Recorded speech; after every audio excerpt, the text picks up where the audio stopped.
one of the things that I say is the most courageous thing you can do, above all bravery, is this is the personal life that I really keep to myself. I've spoken a lot about it today, which I've never spoken about before.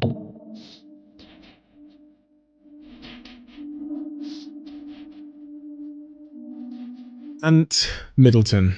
Ant is an adventurer, a military vet, a television host, an author, an entrepreneur, and one that's become highly, highly respected as an authority when it comes to things like survival and endurance and leadership techniques. And due to his experiences as an elite special force member, he can talk about these things in a way that nobody else can. Ant has very, very recently been at the center of a huge media storm where he was quote unquote cancelled, with his biggest show today, SAS Who Dares Wins, being axed by Channel 4 after 5 years. And the broadcaster came out and said that Ant's views and values weren't aligned to theirs. This is his first in-depth conversation that he's recorded since he was quote unquote cancelled. I've watched countless amounts of interviews that Ant Middleton has done, but the side of Ant that you're going to hear today is one that even he admits himself that he has never fully shared before. I'm going to say it. This podcast lifted a ton of weight off my shoulders and answered maybe the most important question about life that we all must ask ourselves if we are going to be happy and if we're going to be successful and if we're going to be free. Ant, thank you for your honesty. Without further ado, I'm Stephen Bartlett, and this is the Diary of a CEO. I hope nobody's listening, but if you are, then please keep this to yourself.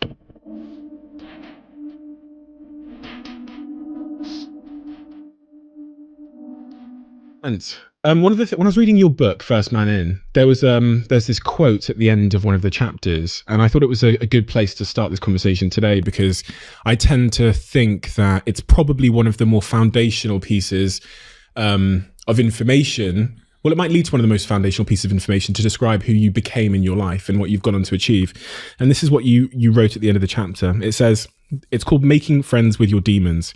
Having dark forces living within us is part of being human. They're the result of inevitable damage of life. Each one of us has a choice. Make these demons work for us or turn them loose against us. And slightly linked to that, on the same page, you wrote, most of us have horror stories we can tell you about from our childhoods. It's not the horror that defines you, it's how well you fought it. What did that mean? I think that's just a generic message to everyone to say that it's okay to have, bad thoughts. It's okay to have these demons inside you. They exist in all of us, but the important message is to exercise them. Because the moment you lock them away, the moment you lock these thoughts away, the moment you lock these demons away, the moment you lock any negativity away, all it's going to do is take over like a mold, and it's going to completely engulf you, and it's going to control you as an individual. And it's only because I've been there and I've done it, whether that's what I've done in combat, losing my father at a young age, losing my mother, seeing bodies blown up around me, seeing dead people around me, seeing the effect it has on families, seeing what my decision, pulling that trigger or not, has on a certain person, or has on a certain family, or has on a certain situation. And it's ultimately being okay with who you are.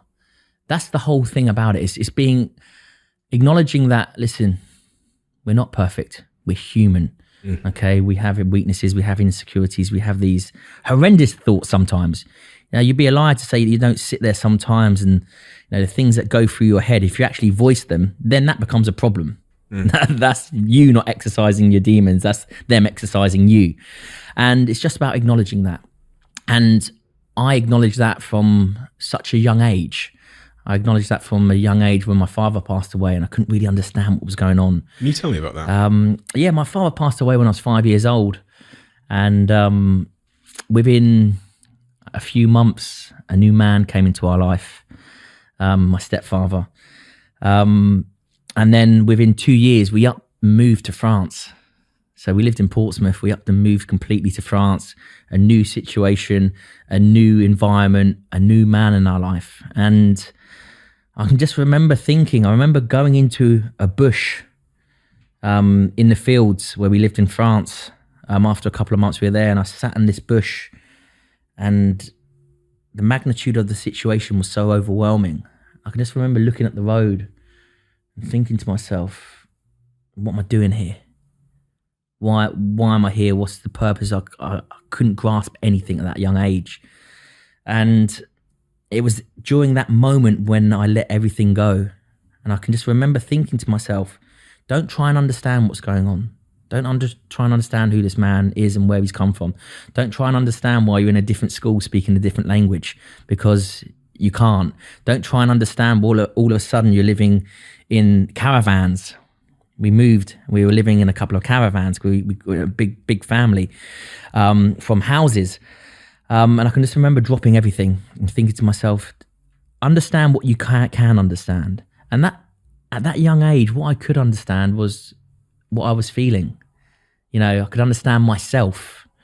So when I look back on the death of my father, and as I flip everything into a positive, even though years and years and years down the line I'd done this, the death of my father actually made me self-reflect from the age of 6 or 7.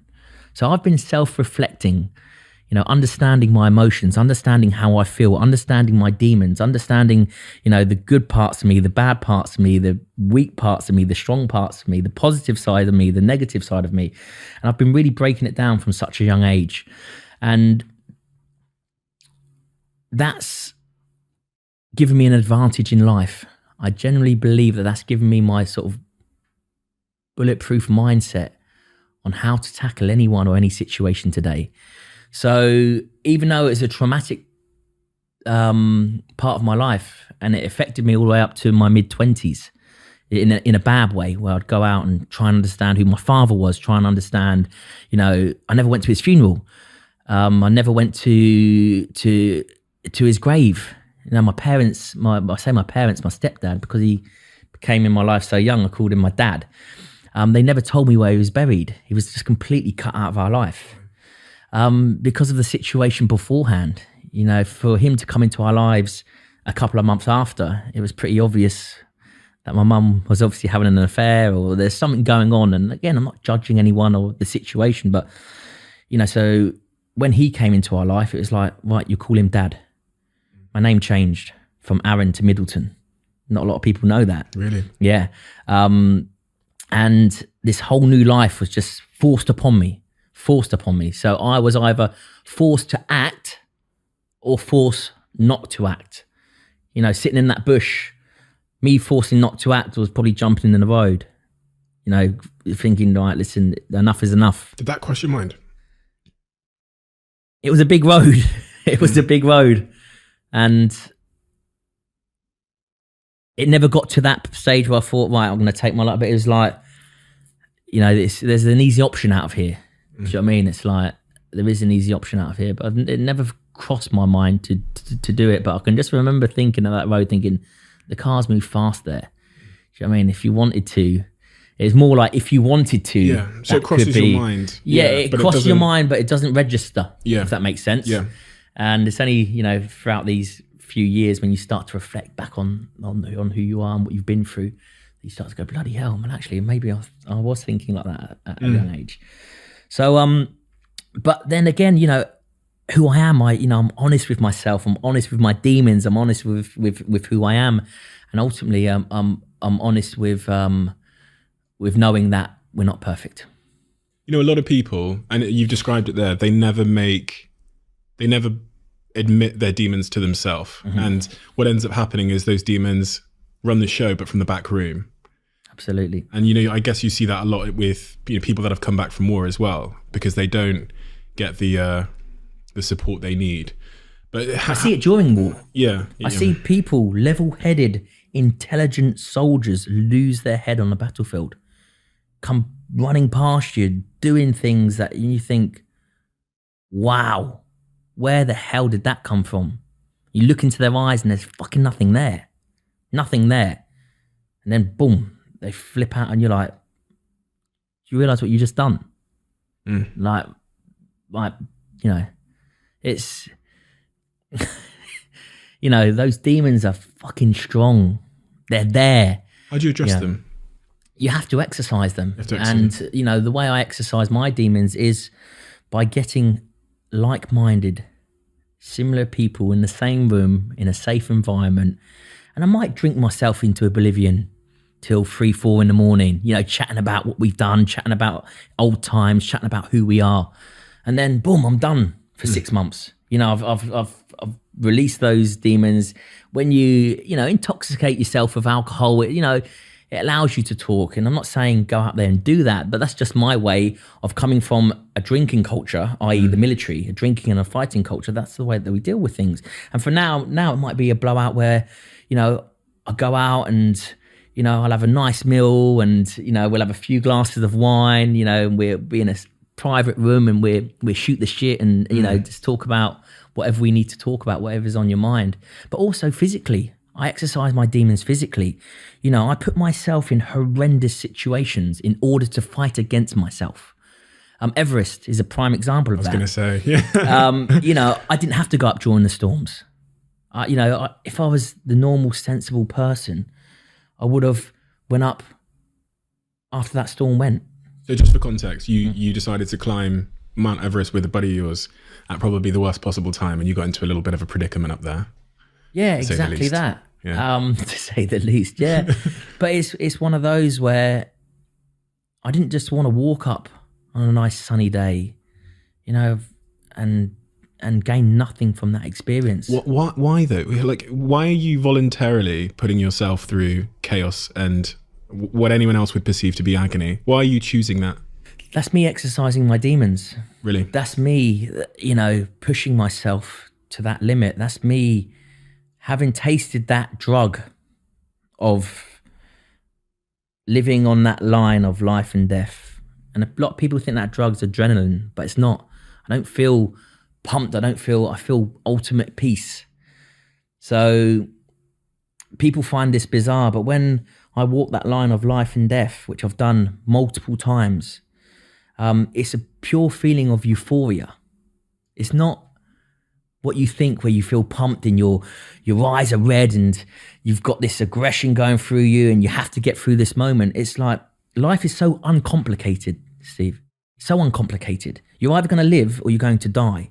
All the bullshit, all the complications of life that is implemented on you, whether that's through government, whether that's through work, whether that's through family, all of that goes. And you are left with the most purest form of life. And it's so uncomplicated that it's so euphoric. It's so peaceful. And when you hear of World War I and World War II poets that are writing poems in trenches, people are like, how the hell are they writing poems in trenches? I understand that feeling because life is so uncomplicated. It's so pure. It's so peaceful that they're writing with no stresses, no complications, no bullshit. It's coming from the purest form of life of I'm either going to live or I'm going to die. And it's that feeling that I chase. I chase that feeling where I just want that moment of peace, of pure and utter peace for 10, 15 minutes. That drug I chase, and that's crossing those boundaries, crossing those lines, crossing any limitations to the edge of life. You take that step, you're gone. You go over that edge, you're going to feel it. You're going to feel alive. You're going to feel everything that you need out of life. But for me, that's exercising my demons. So whether I do it psychologically, whether I'm putting myself in situations that I'm saying stuff that I believe in, that I value, that is a message and it's being contradicted, or whether I'm pushing myself to a physical limit or putting myself in a physical situation which is uncomprehendable to the everyday man or woman. But it's because I've tasted it. I've had the misfortune. I've had the burden of tasting that drug. And will it be the end of me? I can't say that for sure. I can't say that it won't. I can't say that, I've never put myself in these situations again because I find myself constantly doing it. But for me, that is exercising my demons. And everyone's demons are different. Everyone's situation is different. Everyone's emotions are different. Everyone's DNA is different. But that's me exercising my demons. quick one. Starting from the minute the lockdown is lifted, we're going to start bringing in some of our subscribers to watch how this podcast is produced behind the scenes. It means you get to meet the guests, meet myself, and see how we put all of this together. If you want that to be you, all you've got to do, hit the subscribe button. What are the other, if any, moments from your early years that went into shaping the man you became? Was there anything else? Because I hear you in your books and in your writing and your interviews continue to cite that sort of trauma with your father and your stepfather then coming in and being the way that he was. But was there anything up leading until, you know, your 20s that you cite as being pivotal in who you became? Yeah, when I joined the British military, I joined the army at the age of 16. I'm just going on to 17. And I came from a background of French culture. Yeah. You know, I'd go out and drink coffee when I was 14, play bowling when I was 15. You know, and then all of a sudden I get thrown into a male-dominant organisation. The culture, drinking, fighting, you fit in or you fuck off. It's as simple as that. So what do? You try and fit in. But when you try and put a round peg into a square hole, you know, you're going to get stuck. And you either stay stuck, okay, you go around pleasing everyone else, or you pull yourself out of that situation. And that's ultimately what I've done with the army. I spent 4 years in the army, then left because of that situation. It wasn't me. I wasn't this aggressive young lad that loved drinking. I'd never used to drink. I was always polite, always respectful. I'd walk past someone, I'd tip my hat. You know, in France, you say, bonjour, and, you know, you just have a little chat. You do that in England. When I was 16, 17, walking past someone, nodding at him, they're like, what the fuck are you looking at? No, and it used to shock me. And I used to think, I'm only saying hi, mate. What, you know? And that was a pivotal 4 years in my life where I thought to myself, right, I can either fit in to this UK culture, or I can pull myself out of it. And for the first 4 years, I found myself fitting in. And I found myself being good at drinking. I found myself being good at fighting. I found myself being good at being a fucking dickhead, you know, because that's what I needed to be to fit in. So again, those were demons that I discovered along the way that I found that I was good at. So would I let anyone take the piss out of me anymore? You bet no, because you're gonna get a good hiding. You know, would I go out and drink and fit in? Yeah, of course I would. You know, it's just, hey, one of the lads. I want to fit in. Do you know what I mean? I'm so far detached from all of that. But if I'm this young, polite, respectful, sort of multicultural individual, then that's going to be more of a hindrance moving forward in what I need to do, especially in the military, than it is a benefit. So you find yourself turning into this person. I can just remember I was about 21 and I went to Macedonia and I worked with the French Foreign Legion out there because I could speak fluent French.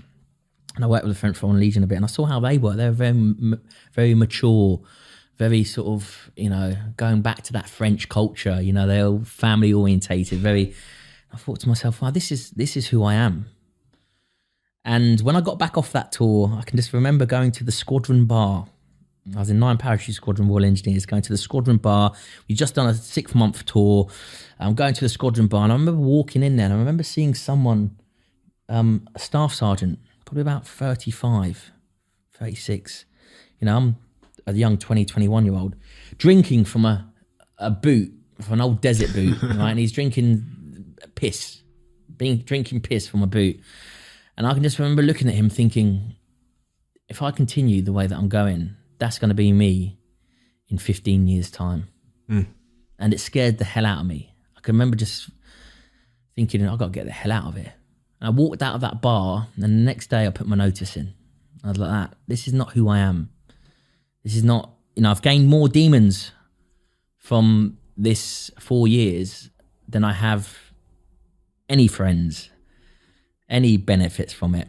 And that was a pivotal point. That was a pivotal point in my life where I thought to myself, wow, you know, I can either change in such a way and just be stuck in this square hole, or I can pull myself out, rebuild on the foundations that I have of knowing that I'm a good person. And from there, you handed in your notice. And what happened next? From there, I handed in my notice and I left. And I found that in Civvy Street, I was acting the person that I never wanted to be in the military. Right. But I'd found that had followed me, that had taken charge of me. You mean, be specific. So those demons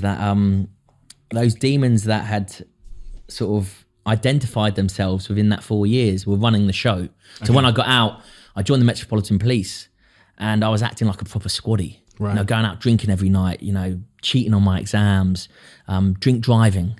You know, I got all the way through training. A couple of weeks to go, passed all the tests. I got caught drink driving. Man. Boom, kicked out the Met, out of the training in Hendon.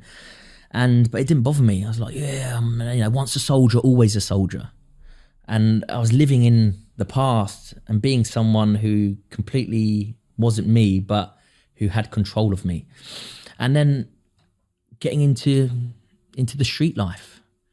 You know, I got into the street life where, you know, fighting, not gangs, but that social circle where, you know, you have to uphold a reputation where you. And the one thing that I say the one thing, but the thing that I was good at that fitted me is that I was a good scrapper. I know how to scrap. I know how to drink. I know how to fight. But you find yourself reverting back to the person who you never wanted to be. And I suppose that was the defense mechanism. I knew that worked in the UK. I'd never tried and tested anything else. As soon as I came over to the UK, straight into the military again. Now I spent 10, 12 years in France before that. Then boom, straight over into the British culture. And I thought that's how you acted. I never knew what Civvy Street was about because I was never in it. So it took me a good couple of years again to realise. What saved you? What pulled you out of this bit? There's one moment that saved me. I refused to sign on. I refused to take any help from the government. Same. And I can remember my auntie. I was living with my auntie at the time. She said, "Aunt, you've got no money. What are you going to do?" I said, "Well, I'm going to go down to the job centre." She said, "Well, why don't you just sign on, you know, until you find a job?" I'm like, "No." I was proud. I was like, "No, I've never taken a penny off the government." And I thought, "No, I'm going to go to the job centre." And I remember walking into the job centre, walking up the stairs, walking into the job centre, and I had my red book. And the red book, when you leave the military, it's got all your qualifications, military qualifications, all your credentials. And I walked into the job centre, and the guy obviously recognised the books. They probably have hundreds of people going there, you know, a year. And he said, "Oh, mate, you're ex-military, aren't you?" I was like, "Yeah." He said, "Come to the desk." He sat down with me, and he opened up my book, and he started reading my book. And he looked up at me, and he said, "Why did you leave the military?" And before I could answer, I was going to say something back. And he said, "Well, I have hundreds of these come across my desk." And he said, "This is one of the best reports I've ever read." He said, "So my advice to you," as he slammed the book shut, he went, "Go back into that space." And I can remember just sitting there. I was 22, sitting there and I'm thinking, right, okay, he's going to offer me a job now. And he just handed me the book and called over the next person. And I was just like, so I remember picking up the book thinking to myself, God, he just told me I've got, you know. But obviously there's all military qualifications. There's nothing for me out there apart from to empty bins or whatever it may be.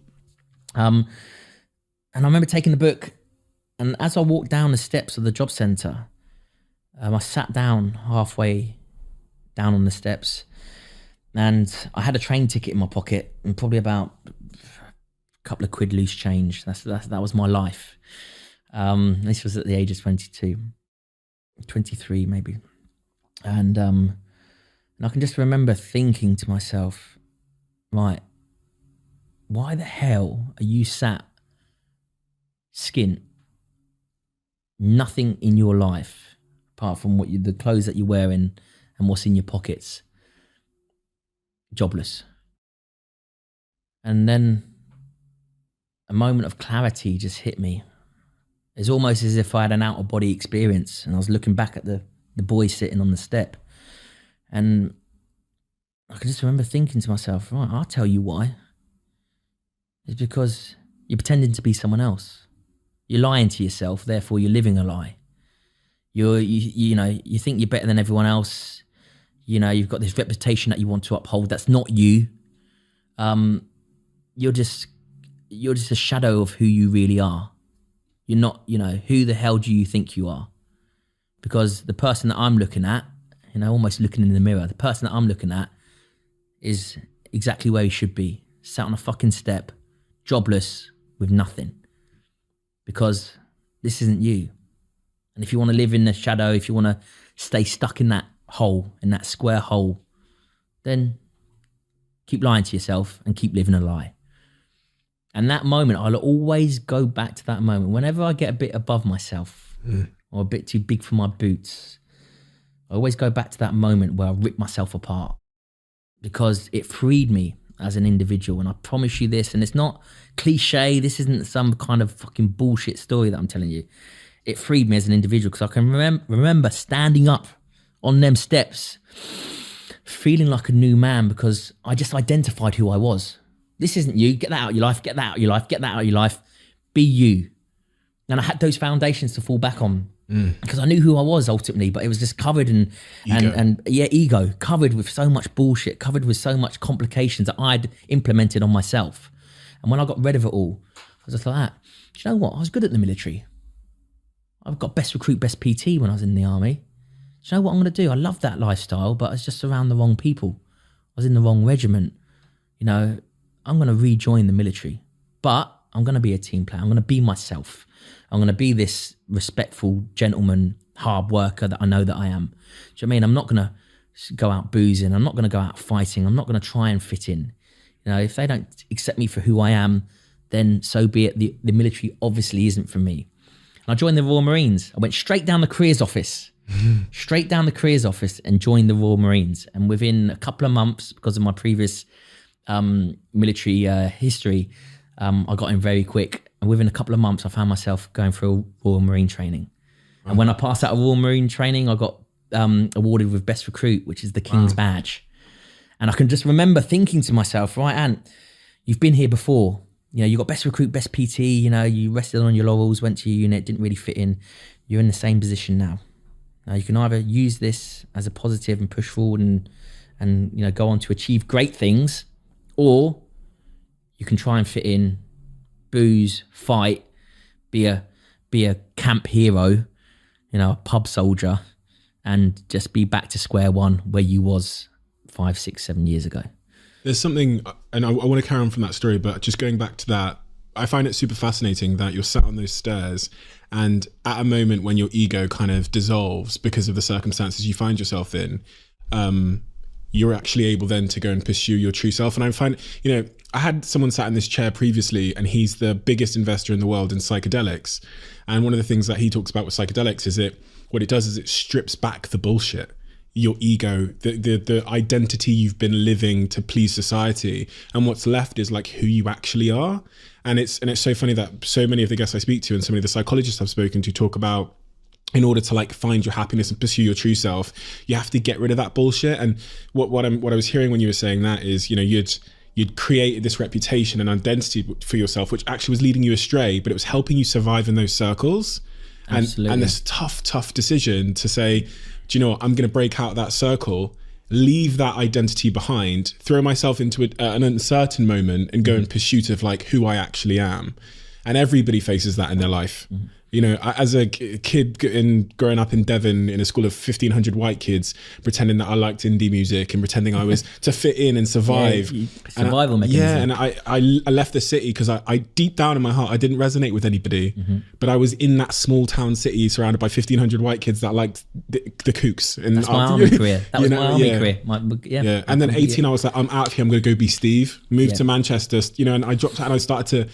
And I think everybody in their life, regardless of what walk of life, you face that decision. And either you've realized that you're living an identity or a life untrue to yourself, and you've gone on the journey to go find yourself, or right now, as you're listening to this, you are, and you'll know it. Yeah. Because the words that you've described there will ring true.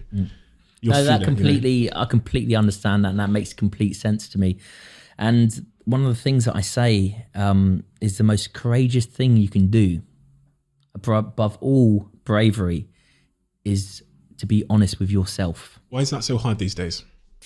I had one day last week, it was actually Sunday, where I didn't have my Huel and I had a little bit of junk food. And I don't know what it is, but I think my body has got used to eating clean food, because for the next 3 days, I felt, and I still kind of feel, what day are we on now? Tuesday. I still kind of feel crap from the junk food that I had just had one junk meal. I had this junk meal, right?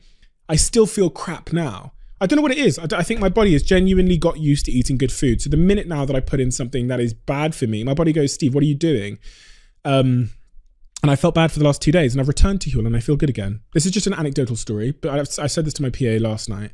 I said, for some reason, having now transitioned to a really good diet on Huel, any sort of dabble with the stuff that I used to eat is more sort of alarming to my body, and I notice it way more than I ever had. So yeah, you know, it's one thing having a podcast sponsor that pays you money, but it's another thing having a podcast sponsor who you genuinely believe can help people change their lives for the better. One of the things that I say is the most courageous thing you can do, above all bravery, is to be honest with yourself. Why is that so hard these days?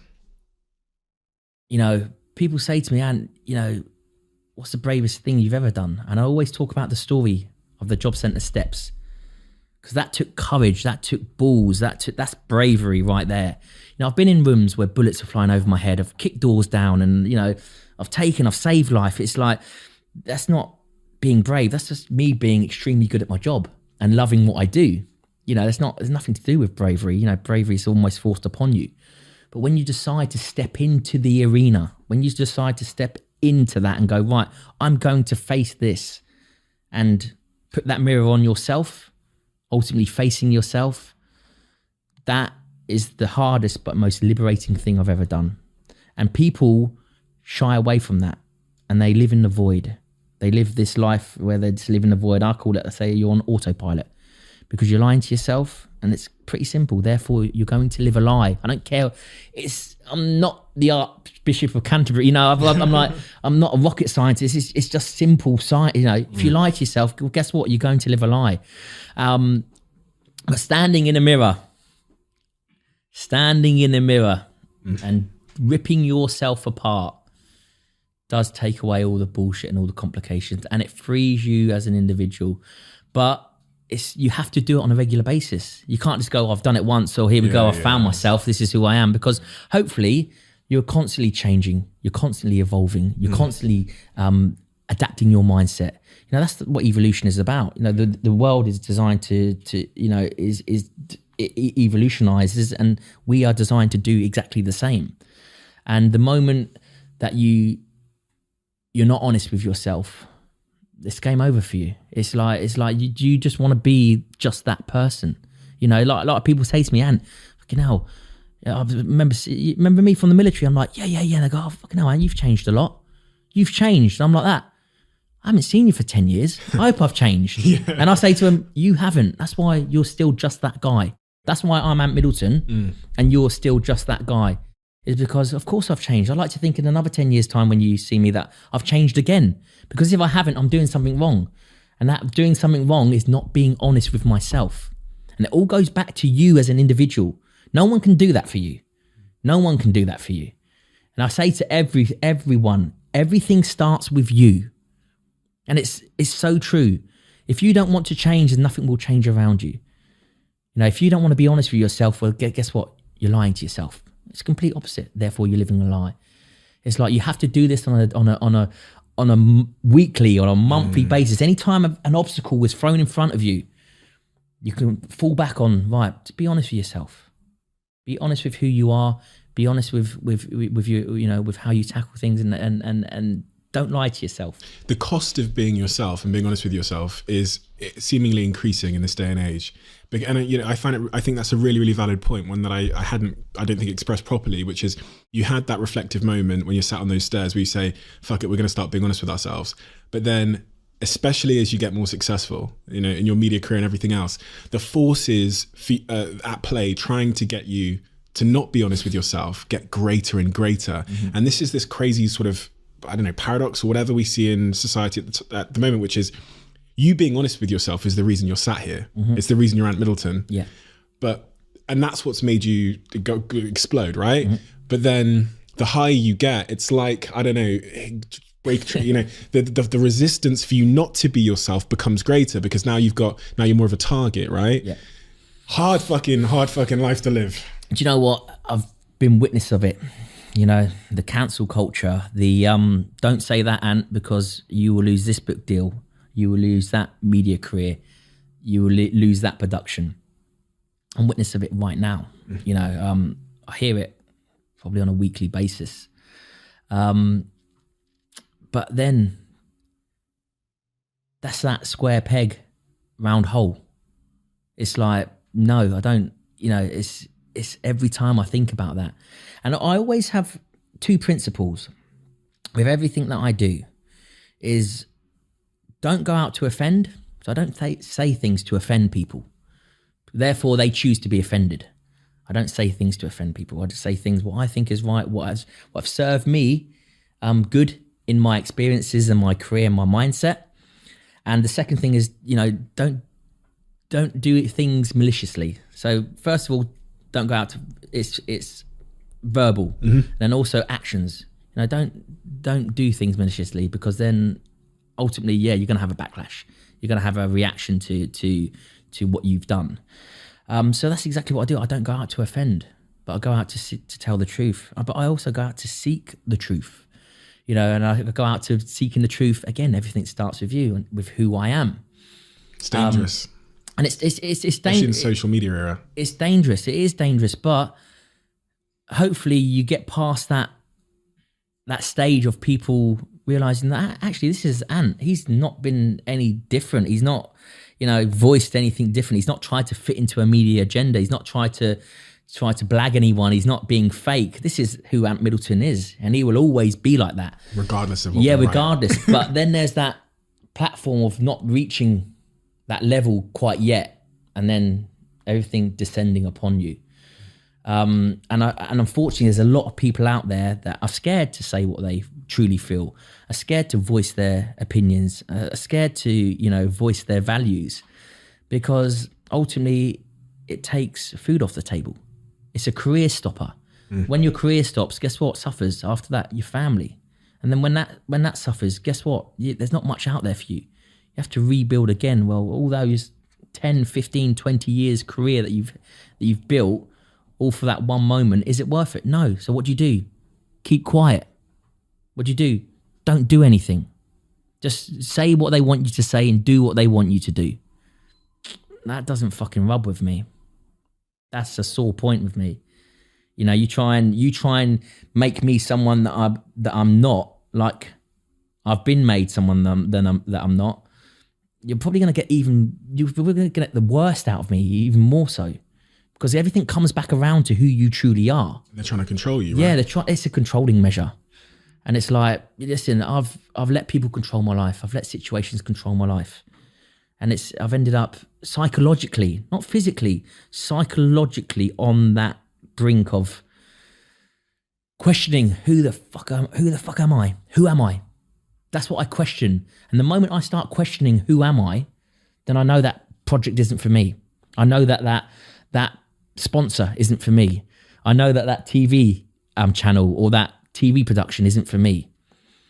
Because the moment that comes into question, then it's like, you probably don't get who I am. You probably don't understand who I am. You probably haven't done your homework with who I am. Do I fit into your agenda? And it's like, if you don't fit into one agenda, you get bounced, boom, straight across to the opposite side, right? It's like, no, listen, I don't belong on that side. It's just because I don't believe in this side doesn't mean I belong on that side. I belong in the middle. You know, people say, are you on the left? You're on the right? I'm like, I'm not on the left or right. I'm in the fucking middle. I'm in the middle. There's no middle. But there is no middle, because the moment that you say slightly something that goes against this agenda, then again, you just get bounced straight to the other side. The right won't recognize you. The left won't recognize you. So there's you're enemy of both. Yeah, but it's a dangerous place to live in. It's a sad state of affairs.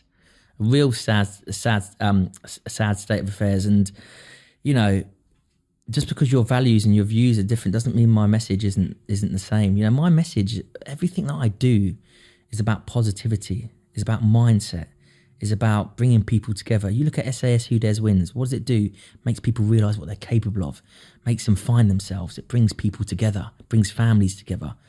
You know, Mutiny, teamwork brings people together. Escape, you know, straight talking, being honest and open, and it makes you feel good. It brings you together. It unites people because they can be open and honest with themselves, and therefore they know what they're capable of. Self-belief starts to kick in, and they feel good about it. It's bringing people together, right? And that is, you'd be inhumane, really, to not think like that, to not want to help people out, to not want to. So the message is always the same, but it's this bit in the middle, right? That you either get pushed to one side. You can't have this sort of in the middle opinion of, well, actually, my values are the same as yours. You know, I'm all about positive change. Yeah, okay. So why are you saying my values don't fit with yours? Because I'm about positive change. Look at my message for the last 5-6 years since I've been in the media. It's positive change, unity. Look at what I do. Everything I do, whether it's my books, my tours, my TV programs, everything is about bringing people together, bringing the best out of people. So just because this in-between bit, my views are different and mine are probably truthful, which people don't want to hear the truth, it's like, right, bounce off to one side, and then you start to get cancelled. But what's the answer though? Like, so I hear, we've heard Piers Morgan talk a lot about this as well, and other people talk about how, you know, if you don't perfectly fit the views or the perfect hashtag of the left or whatever, then you're basically being cancelled in culture. And I genuinely, this is probably the most genuine question I've ever asked on this podcast, because it's one that I'm thinking about all the time, is I also see this happening. My views don't always fit the left or the right. And sometimes, like in the Black Lives Matter moment, I posted on my Instagram saying, it was actually my best performing post of all time. I said, because there was this whole narrative around like silence is violence, and if you're not saying anything, then you're a racist. I did a post saying like, that's obviously bullshit.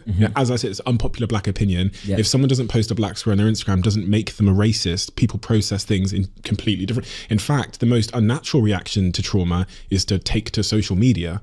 So like, and that absolutely, it didn't fit the like silence is violence narrative, and my ability, and I like, of course that's fucking true. Like, do you know what I mean? It doesn't fit. I understand, right? But it's not one individual in the millions and millions of views that post did could tell me there was one slide in that 9 that they disagreed with, but it was the feeling that I wasn't wearing the football kit of the left that made some people go, "You're an awful person, Steve." And then I'd go, "Why?" They'd go, yeah, exactly. You see their minds ticking and ticking. You're like, and I go, tell me what's wrong with the post. They go, "Oh, you know what's wrong." And I think, well, I know I'm not going to change. So when I look into my future, I go, well, at some point I'm going to get cancelled because my brand is building. I've got some stuff coming up in the media, and I'm thinking, I know I'm not going to change. So what's the answer here? Like, I'm always going to, and I know that it's getting more binary. What is the answer, Steve? I came, so this is why you're here. Yeah, I know. But it's like what the answer is, to be true to who you are. Yeah, and just take the fire. And it's like, you know, that's the one thing I've always fall back on, is just knowing. You know if you're an idiot, you know if you're irritating people, you know if you're not a good person, and then ultimately, you know, you're going to get what's coming to you, and you probably deserve it. But I know that I'm a good person. I know my foundations. I'm polite. I'm respectful. You know, I don't go out to offend, ever go out to offend. I hate confrontation because of the way that I know that I can deal with confrontation. It frightens me to get into that situation because I know what I'm capable of. Okay, so I don't ever, I'm over polite. I'm over respectful because I think people should be treated like that. Now, I like to be treated like that. I wasn't treated like that when I started off in my army career, and I know what it feels like. Okay, and I would never want anyone to experience that. So I'm over polite and I'm over respectful, and I've always fall back on that. I always look at myself in the mirror and I go, "Ant, I know I'm a good person," and that are the foundations that I've built. That's my foundations. That's who I am. Okay, so you can knock my bricks down. But guess what? I will keep building and building and building. And you can knock it, but even if you knock them down to the foundations, I can fall back on being true to myself. And there's no more liberating feeling than that, of being true to who you are, going, do you know what? I'm not going to fit into that agenda. I'm not going to fit into that box. I'm not going to squeeze myself in there to make myself feel uncomfortable for your agenda, because that's not who I am. Would you rather lose it all? Yeah. 100%, because I've got my foundations. I will always build, Steve. Always build. And this part of the building is so high now that can you cancel me? Crack on. Because I guarantee you, I just keep building this side. Because the people that know me know who I am. And someone said this to me with all the stuff that's been going on lately. I've had some sponsors that have cancelled. I've had some TV programs that have cancelled. Crack on. But the people that are by my side, the sponsors and the channels and the production companies that are by my side, that have worked with me, saying, Ant, we have the privilege of knowing you. And that rung a chord to me. I'm like, they have the privilege of knowing me. And I think to myself, wow, you've got the privilege of knowing me. I've got the privilege of knowing myself because I know who I am. And I'm glad I gave you that privilege. And it's not being big-headed. I'm glad I gave you that privilege of knowing me, because you know that this is just a storm of words. You know that this is just media hype. You know this is just fake news. You know this isn't real. You know, yeah, I've maybe got a little bit of a fiery side to me, but you know you're getting that with me. You know I'm rough around the edges. So yeah, and I'm happy to cut a few of the edges, but those edges are still going to be there. Do you know what I mean? So when they said that to me, and it's something that will stick with me forever, and it's from a very, very good sponsor,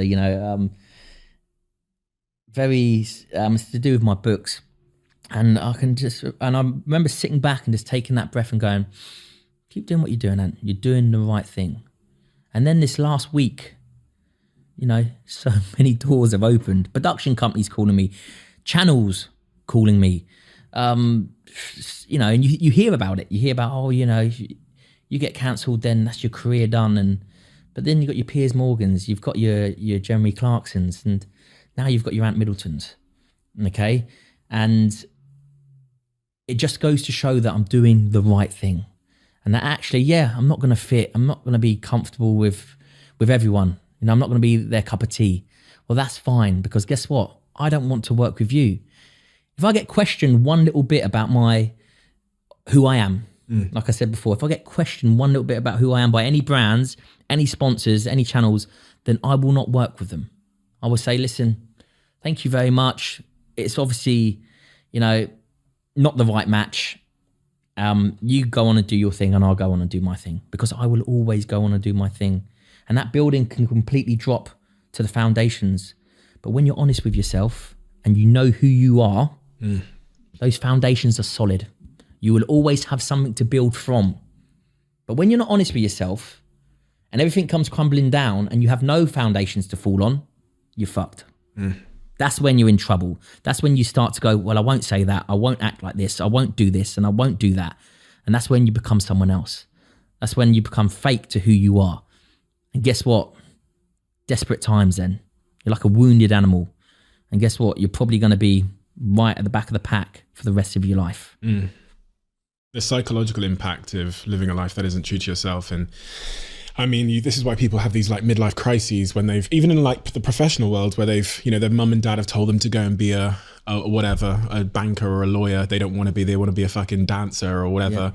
And then they get midlife crises. And you look at, throughout psychology, I talk about this a little bit in my book, if you look at certain communities like the LGBTQ community, their suicide rates are so high amongst those groups because a lot of them have been oppressed in a way where they can't live their true life. They can't be their identity. So they've had to live a life that's live a fake life. And then you see suicide rates go up because that is a form of torture. And this is when I asked you the question about, would you rather lose it all? One would actually, maybe even if I question myself, say, well, what are you losing? Yeah. If you're losing TV shows and you're losing things that aren't true to yourself, is it a loss? No, but it's not a loss, because you will always find something that fits you. Do you know what I mean? If you have the passion and the drive and the ambition and the positivity of knowing who you are, then ultimately the world is your oyster. It's like, people have this impression of me that I'm this hard-faced drill sergeant, non-accepting person. I am the complete opposite. Go and be who the fuck you want to be. That's my message. If that's what, then don't let anyone force you into saying anything, doing anything, or being anyone else. Be yourself. But this is the side that people don't see of you. And this is my personal side, Steve. People see what they want to see. The media will write what they want to write. They will make you out to be who they want you to be. But you can't put all of that into a hashtag. You've got to characterize yourself in 10 letters. Yeah, and this absolutely. is the problem with issues that are complex and nuanced, and there's different layers. And if it doesn't fit into a hashtag, then, and this is the football team analogy as well. Quick interjection before we get back to the podcast. Just want to say that, as you know, because I've talked about it a few times on this podcast, I'm probably one of the biggest users in the world of a website called Fiverr.com, Fiverr.com. I use it for everything, whether it's my podcast or whether it's my personal brand content, whether it's my business or other projects that I'm doing. And this week, I've used it again. I've used it to make a website called Katana, which is my investment company. People don't know this. My old company was called Social Chain, and Katana or Catena is the Italian word for chain. That's the inspiration. Keep that to yourself. But it's just another example of how you can use Fiverr to help you expand your capabilities as an entrepreneur, as a content creator. And I've managed to get a website up for my investment company, Katana, in the space of 2.5 days. And it cost me 400 quid. Typically, that would cost tens of thousands of pounds. And typically, it would take months. That's the power of Fiverr, allowing you to quickly and affordably extend the capabilities of your team, of your personal brand, and achieve things that you might not have been able to otherwise. I want to talk, though, going back to your, when you started in the military, one thing I find really interesting is the guy that was running around drinking, boozing, getting in trouble. For him then to go into the military and pass with flying colours is like a massive contradiction in my mind. I'm like, one appears to be a guy that's kind of out of control. The other one, and seemingly lacking the appreciation of authority. And then the other guy is one that's able to do what he's told and follow orders and how did you achieve such That's high... what they want. Yeah. That's what they need. They need the animal on the battlefield. They need the aggression. They need the violence. Because ultimately on the battlefield, you counter violence with extreme violence. There's zero tolerance to violence in Civvy Street. In society nowadays, you show any form of violence, you're going to end up behind bars. Been there. But in the military, you counter violence with extreme violence. You counter anger with extreme anger. And that's needed. I needed to be that person on the battlefield. I needed to cut myself off from any emotional sort of feelings, any emotional, discrepancies, because they were the missions that I went on. I was hunting down Taliban commanders. I was getting into fucking shitstorms, into firefights every week, every couple, 2-3 times a week. I needed to call on those demons to come to the forefront of who I was to get the job done. And then switch it. You're expected to switch it because one moment you're kicking the door down, taking out enemy combatants. The next door you're kicking the door down, there's women and children in there. So you live on that side or you live on that side. And then when you get the two confused, I might be in Afghanistan, best man, put me on camp, well, you can't be doing that, Ant. Well, who the fuck do you want? Do you know what I mean? You can't be doing that. You can't be, getting into fights downtown. You can't be, getting, I used to get into a hell of a lot of fights, fucking hell, it ruined my military career. Because, but then putting 3 tours of Afghanistan I've done almost back to back. Perfect out there, Ant. He's put boom, boom, boom, boom, boom. So what animal do you want? And it's okay to be able to flip from one to the other when you're here. But when you live on the complete opposite sides of the spectrum, you're going to get confused every now and then. You're going to be met with a situation in society where you're met with aggression, you're met with violence, and this demon takes over. And all it is a moment of madness. It's just it's confusion, confliction between the two, and it's between the two people. And sometimes it just goes whack. Yeah. But before you know it, that crossover is too much. They're both like trained to survive, but in different environments. In completely different environments. And sometimes those environments, you're forced to act and those environments get switched. Yeah. And it's literally like a flash in front of your eyes. It's like bang, bang. Shit. I used the wrong person there, or used the wrong environment. And that's the world that I live in. That's the world that I lived in. That was my life. That was, you know, I used to come back from Afghanistan, and you know, I've got four children at home. A fifth one from a previous relationship, who's 19. But I used to come home. I remember coming back from Afghanistan, and my daughter was born. She's 13 now. My daughter was born 10 days before I left for a 6-month tour in Afghanistan. So she was born, so I didn't know her, and I came back 6 months later, and she was like nearly 7 months. And then I went straight on Special Forces selection, so for another 6 months. So I came back after like a year, really, of not really being at home, to a 1-year-old daughter who barely recognised me. You know, she would push me away. She would, you know, and I'd interact, and I'd be playing dolls on the floor, Barbies. And my wife came in one day, and I was playing with these Barbies, and she thought I'd lost the plot. She's like, I'm, you know, got these Barbies together, trying to make her laugh, trying to make her smile, because for the last year she's just seen this pent up war machine, you know. And I've come back, and I'm not very easy to deal with, you know, during those transitions. You know, I need a bit of time. What do you mean by that? You're not very easy to deal with in those transitions? Well, you come back from, you can't just take a head, even though I can do it. I can take a head off, put a different head on. But that transition of kicking doors down to being back with a family, I need, even now when I come back off of filming, when I come back, I need, before we actually start getting on again, you know, before I start settling back into the family, it takes about 2 weeks. And again, me and my partner are the most compatible partners in the world. The teamwork that we have is absolutely amazing, you know, hence why I've been with her for 16 years, been married for 14. But it still takes that 2-week period of me breaking her routine, of me coming in, you know, taking over everything, you know, with the kids, taking the kids to school, ruining her life that she's built. Sure. I come in like a storm. And it takes 2 weeks before that storm normally calms down, and we go, oh, right, you know. And again, not arguing to this, but, you know, just disagreements, just control issues. You know, it's like two worlds colliding, right? And then after the 2 weeks, as everything settles, I'm away again. I might be on tour. I might be like, I'm in Australia for 2 months now. It's like, so it's that constant communication, or that constant, you know, crossing over of worlds that you need to really sort of mold together. And as my life is getting more and more, and I'm not in these high octane situations, I'm not in these life or death situations, it's becoming easier and easier. You talk, you know, I had actually a military commando sat in the seat as well, who talked about his experiences. And when he came back from war, he was talking to me about the PTSD he suffered, and just being around the house, and, you know, seeing the tin cans stacked on the shelf at home, and like, you know, barking at his wife because they weren't straight and things like that, and feeling that, you know, feeling some of the disciplines of war coming home with him.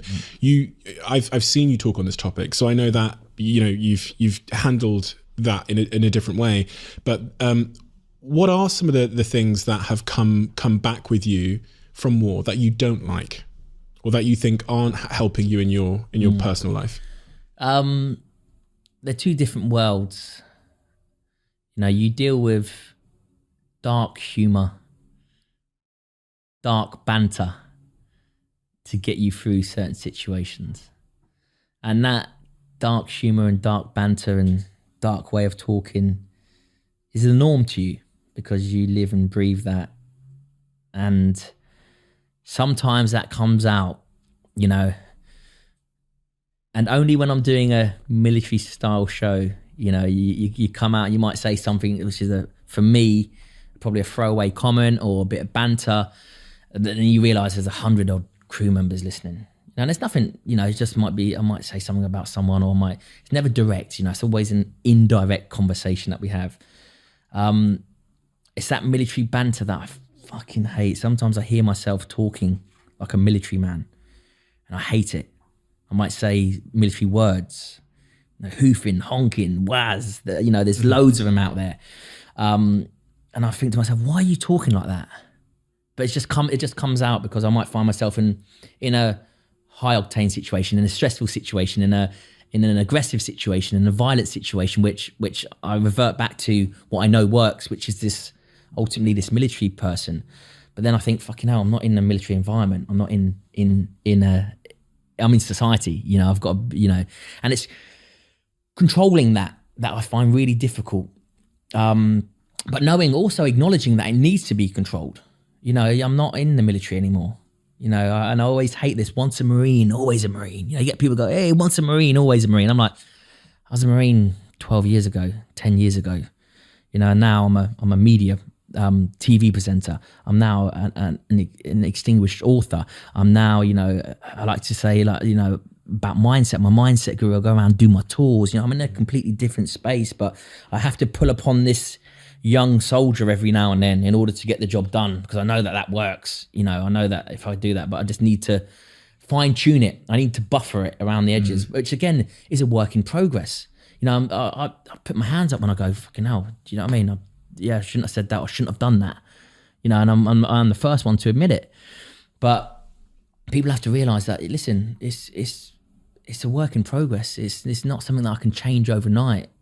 You need to understand me. You need to understand who I am, in order to acknowledge that, okay, well, fucking hell, yeah, that was a bit uncomfortable to see. You know, some of the things that we do with the recruits, you know, they're like, fucking hell, man, like, he's on his knees and you're literally, you know, saying to him that you stay there. You know, if you think you're not worthy, you know, if you're a piece of shit, blah blah blah. But it's hard for people to see that and to watch that. But ultimately, there's always a positive motivator behind that. So that's where people, I think, get confused. Is like, negativity is a great fuel. It's a great source to use to get to where you need to be, but only if there's a positive motivator ahead of it. So you can't use negativity to get through a situation if there's not a positive motivator, because all you'll do is you'll veer off in the negative lane, because there's no positive motivators to aim towards. It's like a plow. Right? I say the plow is the positive motivator, and the fuel is the negativity, whether it's aggression, whether it's revenge, whether it's, you know, prove people wrong, whether it's, you know, these are all things that fuel you. But you be sure that there's always a positive motivator. So when I'm talking like that to the recruits, when I'm doing, it's, believe it or not, it's to get the best out of them, to make them realize what they're capable of, make them bring their attributes and personality to the forefront, so they can identify who they are.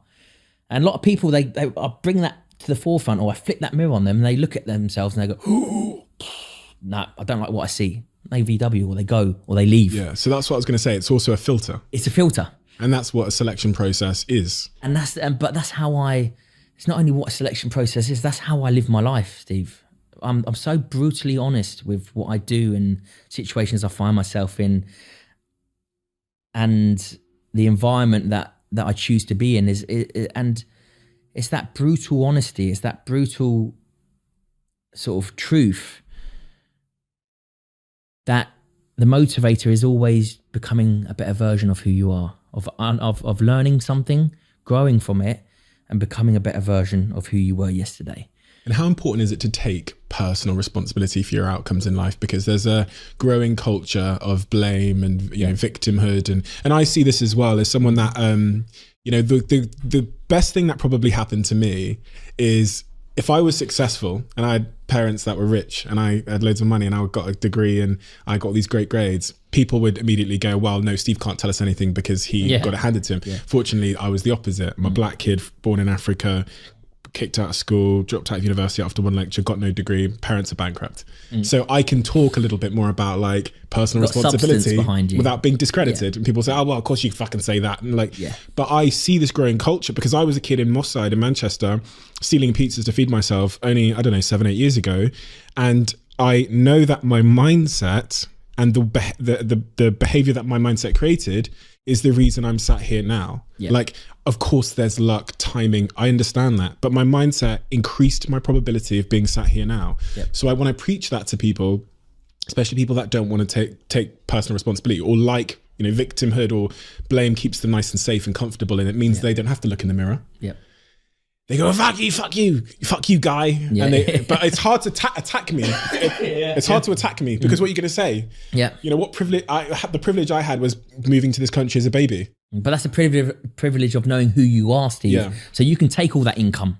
Yeah, because they haven't got the privilege of knowing you. Yeah. Right. But you have the privilege of knowing yourself, because Yeah. guess what? You've been there, you've done it, you've got the t-shirt, you've been honest with yourself, you realize, you realize your mistakes, you realize your errors of your way, you learn from failure, you grow from it, you become a better version of who you are. So that's why I say that statement of we have the privilege of knowing you is so powerful, because ultimately that's what you fall back on all the time. That's why you can why you can take that and you can it will bounce off you. Just like, that's your negativity, it's not nothing to do with me, that's you, and it bounces off me like it bounces off you.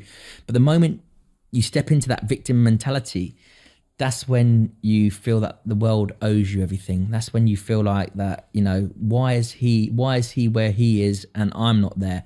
Why has he got this and I haven't got this? Why? Oh, right. Well, I could quite happily go back and not be cancelled.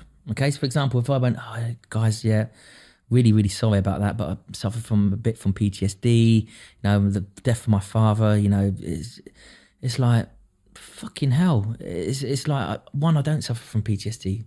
How many times have I had that thrown at me, Steve, going, and if you say you suffer from PTSD, who can question that? Well, no one can question it. Actually, wait, there's one person that can question it. Me. Because I haven't got fucking PTSD.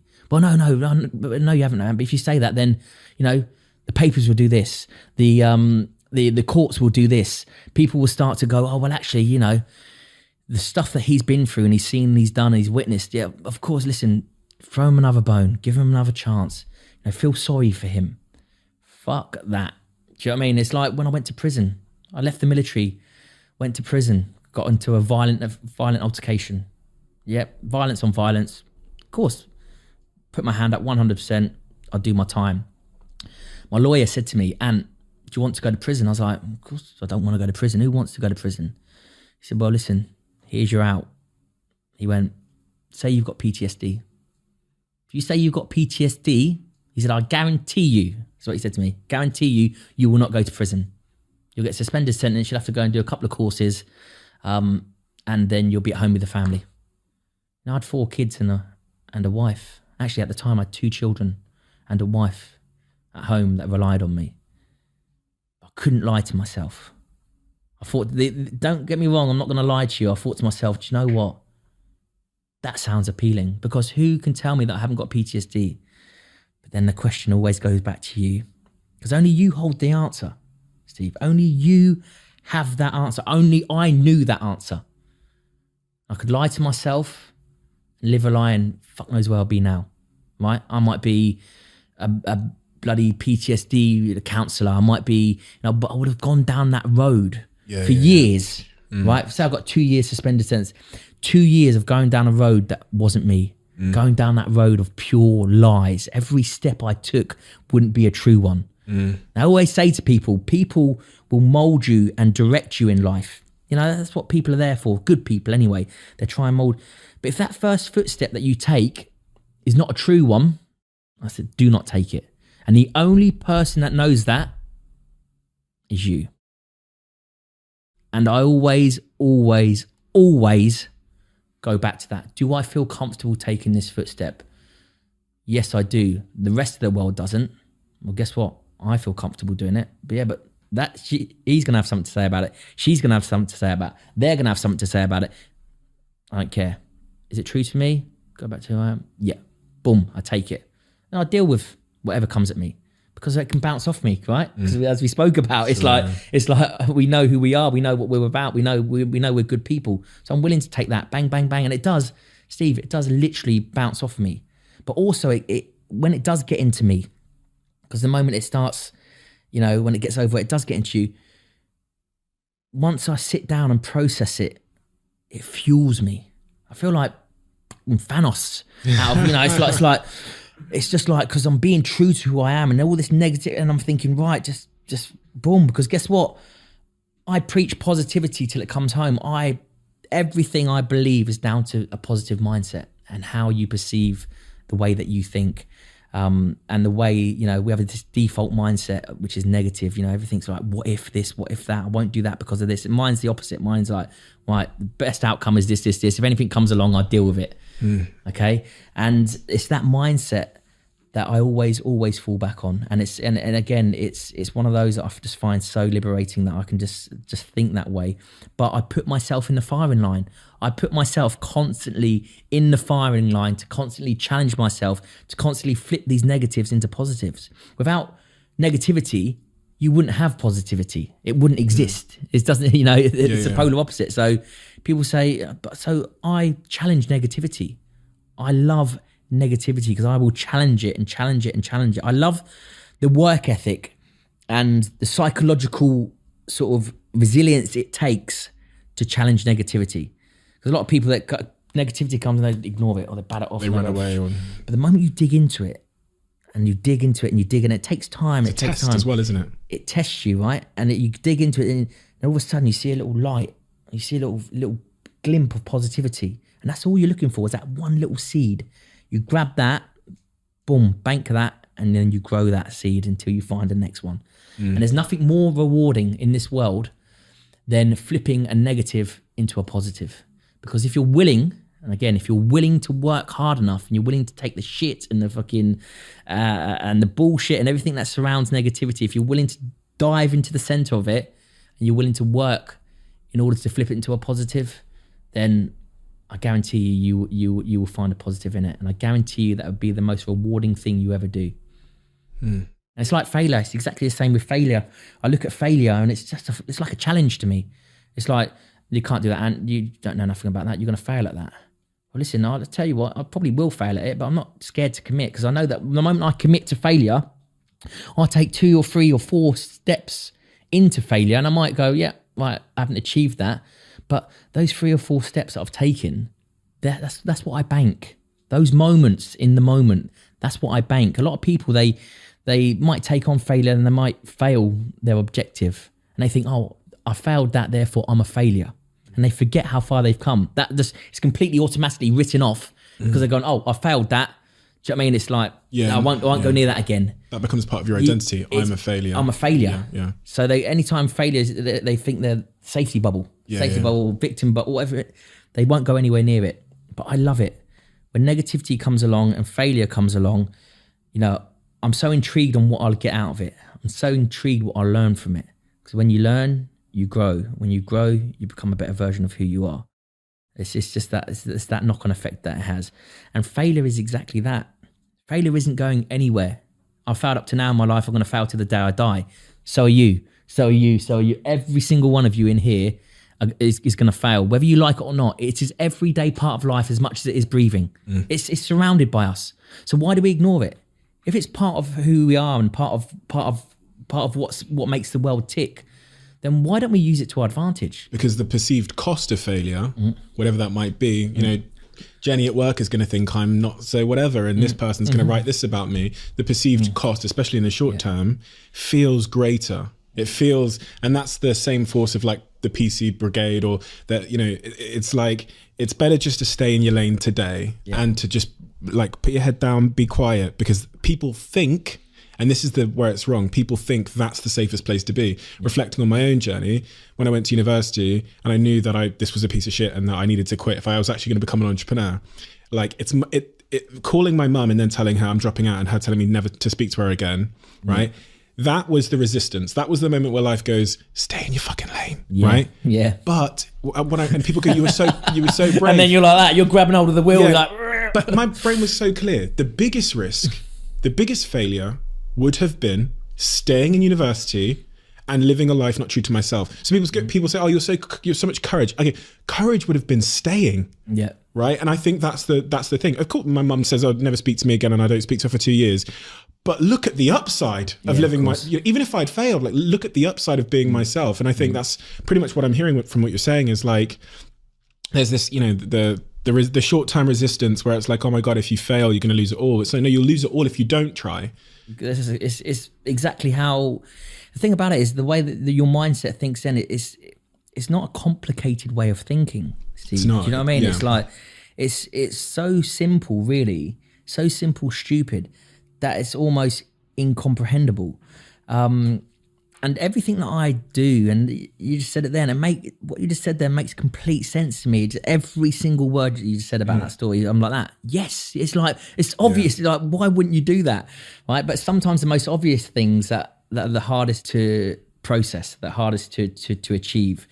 And with my books and my tours, you know, I don't get people coming off my tours going, and you know, I've tapped into this part of my brain now. Thank you for this. It's like they come off my tours or read my books and go, and it was always in there. Yes. You just gave me this kick yourself moment where I'm just like, how did I not see that? How did I not? You put it in such layman terms, because I'm a simple man. Do you know what I mean? I'm not an intellect. I'm not a bookworm. I'm a simpleton. I'm a simple man. I keep things. The way that I get to my answers is good, bad, right, wrong, positive, negative, yes, no. Do you know what I mean? I keep it, and it's listening, but right? It's listening to who I am, and it's the most simplest way of getting to where you need to be, but we let the constraints and the bullshit and the complications of society and what other people think cloud all of that.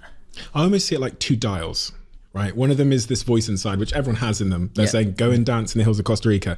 And then there's this other really loud dial, right? The sound dial. And it's society and your mum and your whatever. And that one's saying, go be a fucking lawyer and shut up, right? Yeah. And in all of our lives, I think one dial is a little bit higher than the other. Of course it is. And the challenging thing, but the most important thing you can do if you want to reach your potential, be happy, avoid mental health issues, avoid midlife crises, is to like turn up the internal dial and just try and get that other dial, which is society's voice, right down to fucking zero, right? Yeah. And I just, No, do you know? And I just feel if everyone could just do that in their own lives, which is not easy to do, because listening to this internal voice is going to come with real resistance. Yeah. People are going to cancel you. Yeah. My mum's going to not speak to me for years, right? But that's the short-term cost for a long-term gain. And as is the way with comfort, I see like comfort in like avoiding that resistance it looks like a friend. It's a short-term friend, but a long-term enemy. And if you're in the moments where you've said you've been like cancelled, quote unquote, had you caved, short-term friend probably would still have a show or two. Yeah, of course. Long-term. But long-term, and I say to people, what you've got to realize is that you are with yourself 24 hours a day for the rest of your life. No one else can even come close to that. No one else will even come close to that. So you are with yourself your whole life. People, they come and go. Situations, they come and go. So ultimately, you've got to live with yourself first before you try and live with anyone else, before you try and live with any situation, before you try and put yourself into any environment. That's what I say to people. And they go, well, I'm like, you're with yourself 24 hours a day to the day you die. Nothing comes close to that. No one comes close to being anywhere near that. That's the person you've got to honor. That's who you are. Yeah. So that's the person who you've got to honor. That's the person that you've got to make happy.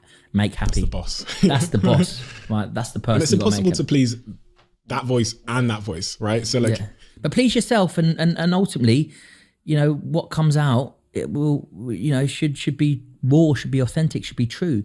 So, and then you'll find your belonging. You'll find your circle. You'll find your like-minded people. You'll find you'll find your belonging. It's like, you know, you must know, as you get more successful, as you start thinking, you start changing, you start evolving your mindset more and more and more and more, your circle gets smaller and smaller and smaller and smaller.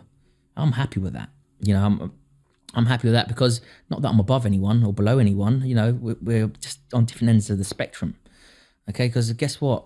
I'm going to keep evolving. My mindset's going to keep changing.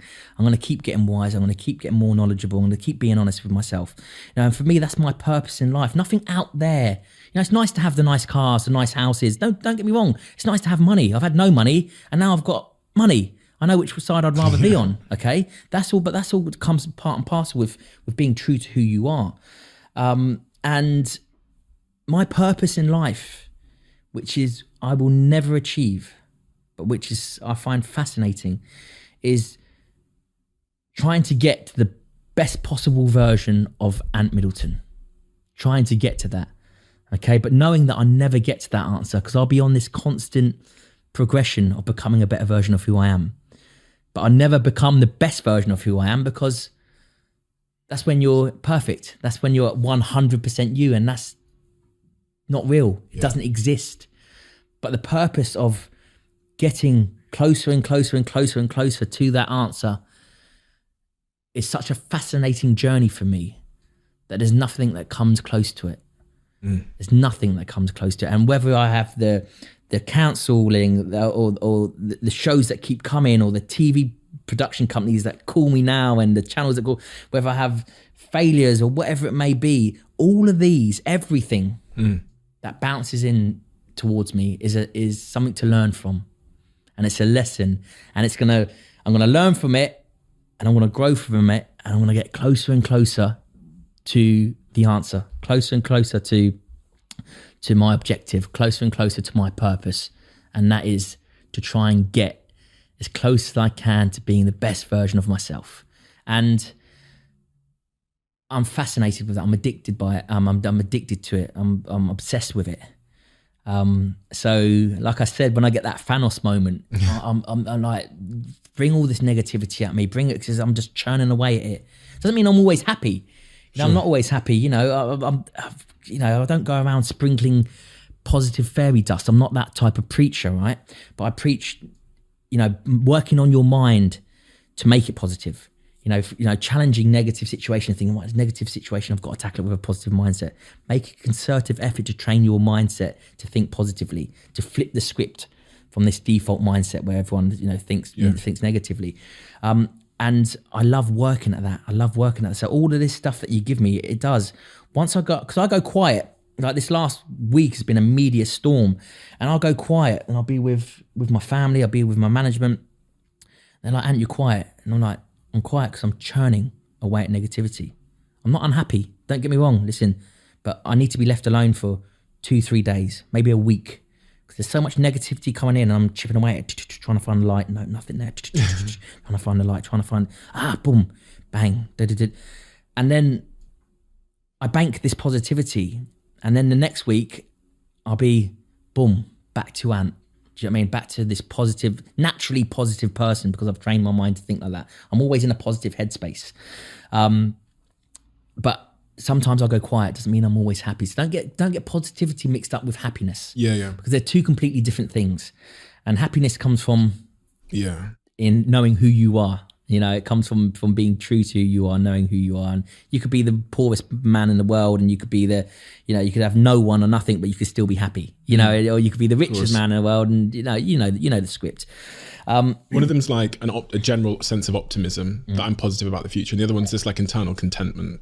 But our moods change. Yeah, of course they do. We have shit days, bad days, whatever. But in time, 100%. we're optimistic and tight, right? Yeah. One of the questions that I really wanted to ask you, because of what's going on in the world with this whole pandemic and COVID, is I was thinking, as I was like brushing my teeth or whatever this morning, I was thinking, there's a ton. If my audience could ask you one thing, probably would be around the fact that the world changed this year. A lot of people's lives were uprooted. They lost their businesses, their jobs, whatever. And then I thought, Ant's probably, I for sure have been in situations where you felt like, whether it's on the battlefield or whatever, that this was a fight where the odds were against you. Yeah.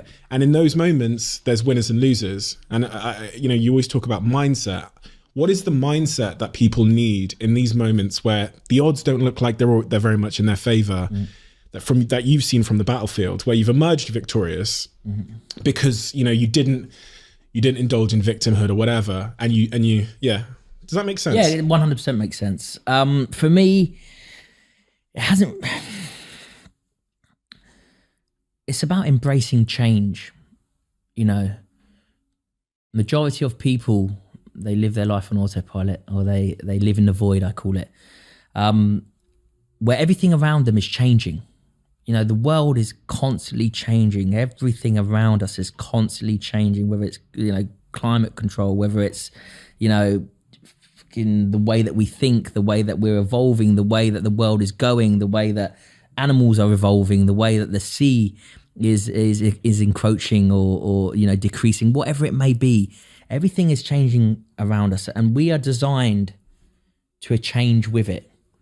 So what we're actually doing is we're actually going against the grain when we become complacent, when we get comfortable, when we get into one sort of situation and we stay in that situation. We're working in the opposite way that the world should be evolving. We should be constantly changing. We should be constantly evolving. We should be constantly moving forward. You know, look at my career. I've gone from the army to the Marines, to the special forces, to the media, to books, to authors, to literacy, to business. It's like, I love change. I love being put in a situation where I'm literally chucked in the deep end with dive boots on and I have to tread water. I love that because it's so challenging and it's so stimulating that you're forced to change. You're forced to think of something different. You're forced to do something differently. You're forced to change the way that you approach something because you've been put in a situation where it's been forced upon you. But when it's not forced upon you, which the world does, it forces it upon us. But when it's not forced upon you, when you get comfortable, then you fall into this void, you fall into this complacency, you fall into not moving along with the world. But are those your demons again? Because I'm thinking the reason why Ant loves to be chucked into the water with his dive boots on is because you relish challenge. And this comes maybe links to the victimhood point and a general problem in culture and society where people like comfort, cotton wool. Yeah. A lot of people are being brought up now with cotton wool. We're not designed to be comfortable. We're not designed to have cotton wool strapped around us. It's society, it's the restraints and the shackles of society that is forcing us to be like this. It's not who we are. Look how far we've come. You know, look at just through history, how far we've come. And I feel like that we're actually devolving now. I actually feel that we've got to a point where we're going backwards, where, you know, used to be survival of the fittest. Yeah, and you could push a rock in front of your cave, you know what I mean, to survive. You know, used to be at the top of the food chain. You know, we're not designed to be comfortable. We're not designed to be wrapped up in cotton wool. We're not designed to be shackled down. And that's why there's so many problems in the world right now, is because of these shackles, is because of these chains, is because of the restraints that society is putting on us. It's forcing us into mental illness. It's forcing us to act in ways that we're not designed to act in. It's forcing us to switch off to the most powerful tool that's in the universe, your minds. We're forced to just put it on fucking dormant. You know, we're going against the grain of what we're supposed to do, of who we're supposed to be, on how we're supposed to act and how we're supposed to evolve. So when you've got this going around like this, and then this stops, there's this synchronicity that's not working in partnership with each other. You know, without us on this planet wouldn't be as evolved as it was. Without the planet, then we wouldn't be evolved as it was. You know, and what's actually happening is you've got these two forces that are grinding against each other rather than working together with each other in synchronicity. I was reading this crazy thing the other day, and I think I've talked about this maybe once before, but it shows that the life expectancy in the UK and the US fell for 2 years in a row. I think it was like last year or the year before, whatever, for the first time ever. And they look at the numbers as to why the life expectancy has fallen for the first time ever. And it's because of like the opioid crisis, people who are getting addicted to drugs. And then they say, so why are people getting more and more addicted to drugs? And they say, well, because they're lacking meaning in their life. And when people lack meaning, the science is showing, whether you do it to animals, you take away their meaning. I talked, I think, in the last podcast, and I hate to repeat myself, but I also don't care. Please. About these rats, and I fucking, because they're right about my back, I'm so fascinated by it. They put a rat in a cage and take away everything from it, and they give it the option of drinking heroin water or normal water. It becomes a drug addict. They then introduce a partner, some stimulation, a running wheel, some other things, and they give it heroin water or normal water, and it doesn't choose the heroin water. It doesn't become a drug addict. Just by inserting meaning into its life, it avoids the heroin. And then you think, okay, so what's going on in society? You think, well, people are lacking challenge and meaning because we're trying to create a culture maybe where challenge and meaning are a bad thing. And that's actually having an adverse effect because, as you say very eloquently, like, that's not who we are. Do you know what? I love how you just put that, Steve, because you've just put my thoughts into a scientific form. Because again, I'm not an intellect, I'm not a bookworm. You know, it's like I have psychiatrists come up to me and go, "Where did you study, Ant?" Well, but no, honestly, what books did you? And I'm like, no, this is all. Every single little ounce of me is through life experience. I come from the University of Life. You know, and what I've just said there, it's strange that, and that's why I love talking to people like yourself, because I've put that as in how I'm thinking. I haven't read anything from a book, and you've just put it into a whole sort of scientific, and it's like, that's exactly that. It's exactly what I've just said, and you've just put it into something that's been proven, and that's the way that I think. That's the way that I perceive life. And it's funny because, as you say, you say I'm not an intellectual, but I've sat here with intellectuals and they've said the exact same thing. Like Johann Hari, he wrote a book on this, 9 Reasons Why People Are Getting Depressed and Anxious, best-selling book. He sat here and he said the exact same thing. So when I hear it twice or 3 times and then I read it in another book, I think these are just fundamental truths. Yeah. And when I get to that point where you've walked a different walk of life to that intellect who's wrote a book on it, but you've both arrived at the same place. I'm like, okay, that's going in my fucking in my diary forever. You know, but that's super interesting as well. It's like, you know, but you can't take away that. You know, you can't unwrite that because it's written within evolution. It's written within the way the world it has evolved. It's written in the way that we think.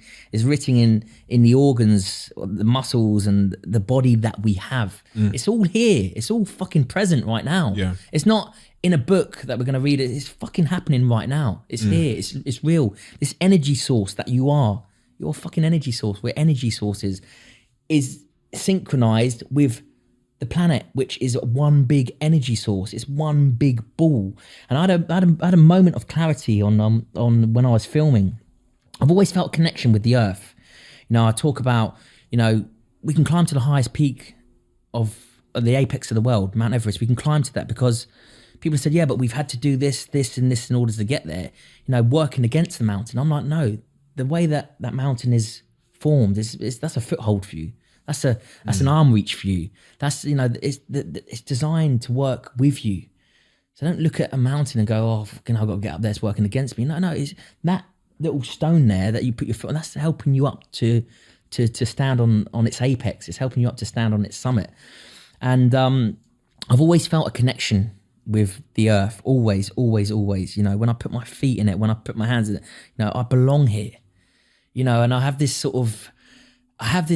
theory that people think that, you know, that if you put the planet as a tree, where they think we're just birds that come and sit on the tree, and they think we're just visitors, and then we go. We're not. We're the leaves. The tree, yeah. Yeah, we're the leaves of the tree. Do you know what I mean? And then you know, we grow in it. We're part of. You know, we're part of this evolution. Very spiritual. Yeah. But I'm not a spiritual person, but... Maybe you are, but maybe your definition's wrong. Because I posted on my Instagram last week. Yeah, we've just had, it's funny, my Instagram post literally says, I've never thought of myself as a spiritual person because I don't resonate with like the hippie stigma of it. Yeah. Like I'm not that guy. Yeah. However, the end, it's one story. Yeah. Right? The end of it was like, if you define spirituality as feeling somewhat connected to the world, which I now do, then I now consider myself to be spiritual. This was just one story. And this was like 3 days ago. Because a lot of people do ask if I'm spiritual, and I always say no. But yeah, maybe I am. But it's that theory of being, there's a connection. One can't live without the other. And when you know, we're the leaves, and we're going to fall off, and there's going to be new leaves. You know, but everything recycles back into itself. Do you know what I mean? We don't just all of a sudden go up into, everything goes back into the earth. Everything regenerates. Definitely spiritual. Because I went and Googled it, definition of spirituality, and the definition I read was like the feeling or belief that we are interconnected with the world. Yeah. The stigma is the issue. That's what alienates both of us from saying I'm a spiritual person, because we're not like hippies. We're not like, but we are. We like. I love that. You know what I mean? So.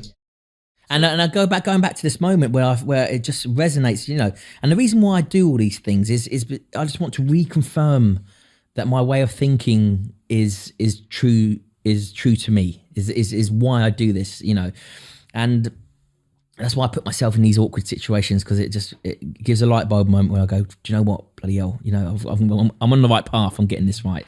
And I was away filming. And I felt this, I was out in the mountains in Chile, in the Andes, and I could just feel a real connection, like a real presence, and it's a lovely, lovely feeling. And I can just remember just an energy connection. It was really strange that it happened, an energy connection. And as I was walking by, I was walking alongside of this mountain, and as I was walking alongside, I heard a big, boom, massive bang, and I turned towards the mountain, and I'm not joking. It was probably about 300 meters away. So I was like, and this bit of rock went, it must have passed, no word of a lie, within 2 meters of me. you know, and a big, because the mountains, it's an energy source. They're fucking bursting. They're literally like that. And the mountain, every now and then, and it's the first time I experienced it. I heard about it, but I'd never experienced it. And it went bang. And it nearly took my head off to the point where I was like, fucking hell, I thought it was an incoming. You know, I was like, what there?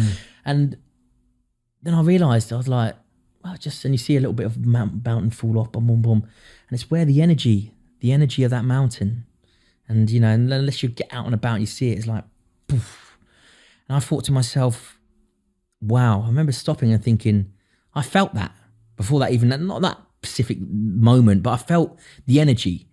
I felt the connection there. And then that was, it's almost as if the mountain was talking to me going, what you feeling is right. Listen, we are powerful. We have a connection. Without you, there wouldn't be me. Without me, there wouldn't be you.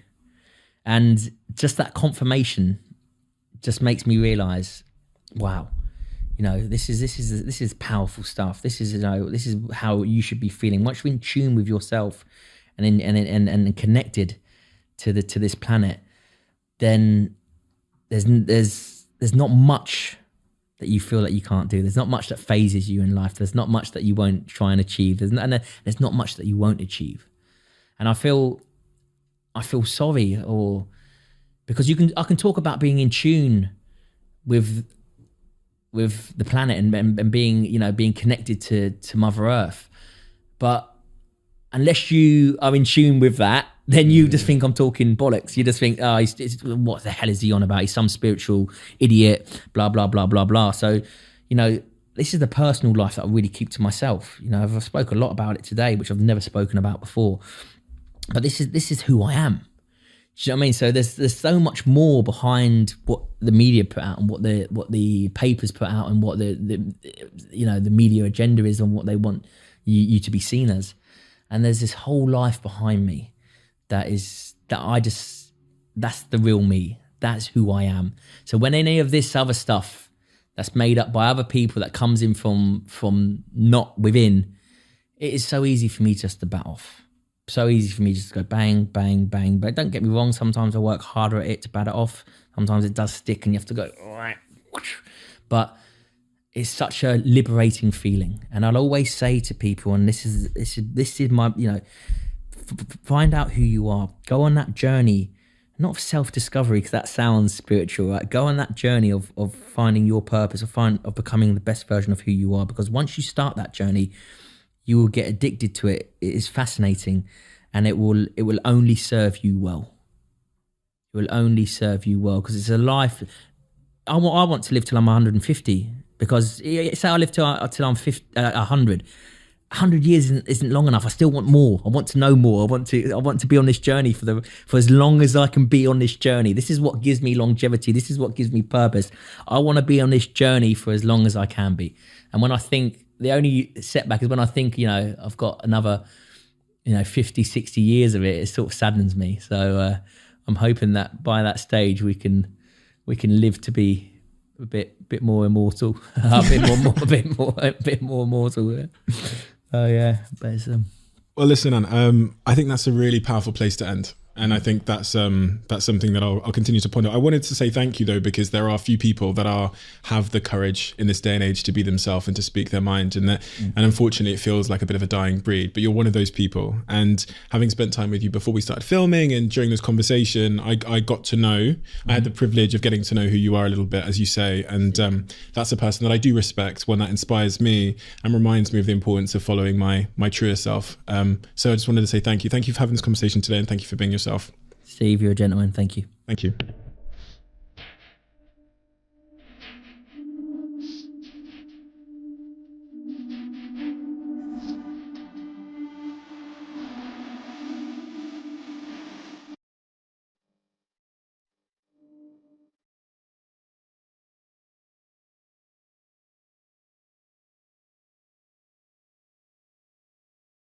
I was obsessed with the fact that I was going to die young. I wanted to hurt people the way I was hurt. Some of the things that go through my head scare me. Artist. I got 21 seconds to go. Actor. Here we go. Top boys in the building. Growing up, had a lot of trauma, and it made me angry with the world. My dad was in prison most of my childhood. The local bad boys, they became dads to me, and I started to follow in their footsteps. I'm still paying the price for those years now. But once I get in front of a camera, it's not that Ashley anymore. Top boy. Top boy. Top Boy. The greatest show that's ever come out of the UK. Latimer. It's crazy, you know, it changed my life. But filming the last season, me and Kane, we didn't have the greatest time. People don't understand, we go hard for that show. We go hard to make sure characters are being represented in the way they should be. And we faced a lot of resistance. How? The truth is, 2005, you had rekindled your relationship with your father. yeah. And then he died, man. I never realized it would affect me that much. Took me to some dark places, making decisions that were gonna come back to haunt me, you know? Man, I wanna break down now, just talking about it.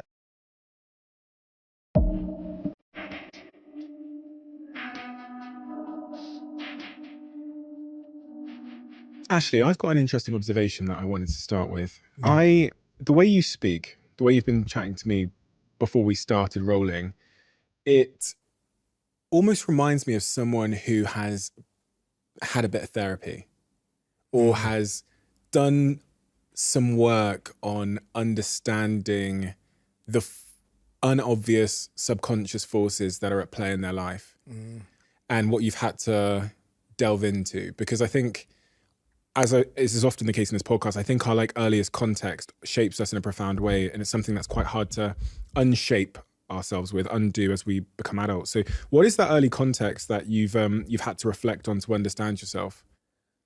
Man, so where do I start? So much. I mean, look, I first of all, I've had a lot of therapy, right? So I've been in a lot of situations where I've been counseled, you know, I've sought help because I needed it, right? Had a lot of trauma. I guess that has kind of stuck with me over my life. And I think one of the biggest things for me was my dad, really. That's what it stemmed back to, like growing up, just not having a father figure around. And the places that push me to. And don't get me wrong, like a lot of people have gone through that and come out the other side and not been like me, but I dealt with it in like a really crazy sort of way. You know, it made me angry with the world. So all throughout my, you know, my Soul Solid years and my early kind of acting years, my attitude towards life and towards other people was it was wrong, you know, it was quite negative. And I wanted to hurt people the way I was hurt. And sometimes I did, you know, It came out in a lot of different ways. Some of the people I cared about, some of the people who were close to me, and some people I didn't know, random people, but got me into a lot of trouble with the police. Yeah, you know, I just didn't care about myself as a teen growing up. So, and look, I had some amazing supportive people around me. Like my mum is amazing. I've got an amazing family. But that one niggling thing of kind of being slightly lost about what a man is, not feeling like I fit in rooms with other men, you know, in groups of people and stuff like that. Just like having this niggling doubt about myself all the time. Made me quite a difficult person to be around growing up and trying to explore that. So yeah, I didn't know that's why at the time. I didn't know it had anything to do with, you know, not having my dad around. Like my dad, when he was around, you know, he was in prison most of my childhood growing up. That was like France. He used to say he was in France. So to me and my younger brothers, like anytime, you know, my mum would be like, he's in France, or someone would say he's in France or whatever. That was like code for prison. Didn't know it at the time. It's something I learned later on, but he was in France a lot of times. So, you know what I mean? It was like, so So there was a few phone conversations and stuff like that with him, but never had him there. And then when he would turn up, he would just turn up randomly at my house and stuff. And one thing I always remember is that I always wanted to go with him, right? Because he was a superhero to me. You know, I didn't care as much as the other adults cared about the fact that he was, you know, in and out of my life and what damage that was doing to me and stuff like that. I was just like, I want to see my dad. Everyone else has got a dad. Why haven't I got a dad? You know, I want to know my dad. So my mum would, I got to give my mum a lot of credit because she would never badmouth him in front of me, even though I know that she wanted to. And she would always give me the option. So anytime he would come, she was like, would you like to go? And I would obviously go. And then I'd come back crying because something had happened, you know, like one of the, you know, my dad drank a lot.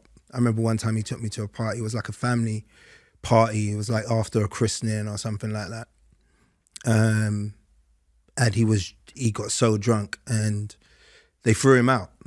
You know, he had a fight with someone in the party and he got thrown out. And I remember having to, like, you know, maybe like 10, 11 tops, having to carry him home, literally down the street, like carry this guy home to my grand's, to his mum's. You know, being chased by the police in the car, you know, him pushing my head down in the back. I just remember that image of him going like, look, keep your head down and stuff like that. And he was getting chased by police. And I laugh about it now. It's more an uneasy laugh that's happening. This is not me being like proud of any of this. It's just, those were my images. Those are my images and memories of like being with my dad. But without fail, my mum said, you want to go back? I'll go back, you know.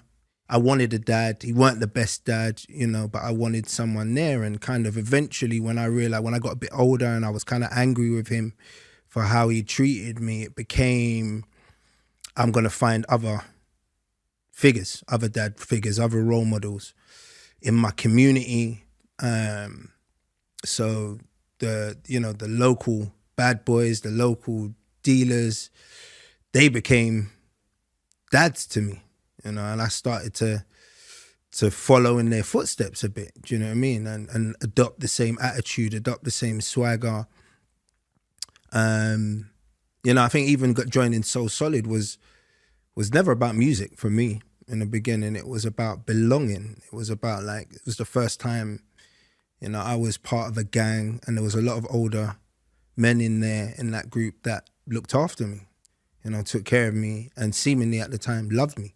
Do you know what I'm saying? As much as, you know, as far as I was concerned. So I spent a lot of years bouncing around like that. The funny thing is about it is I was having success throughout this, you know, throughout this process, like making films and successful TV shows and music and stuff like that. Like, so I guess that I had talent, you know, I had a gift that was shining through, but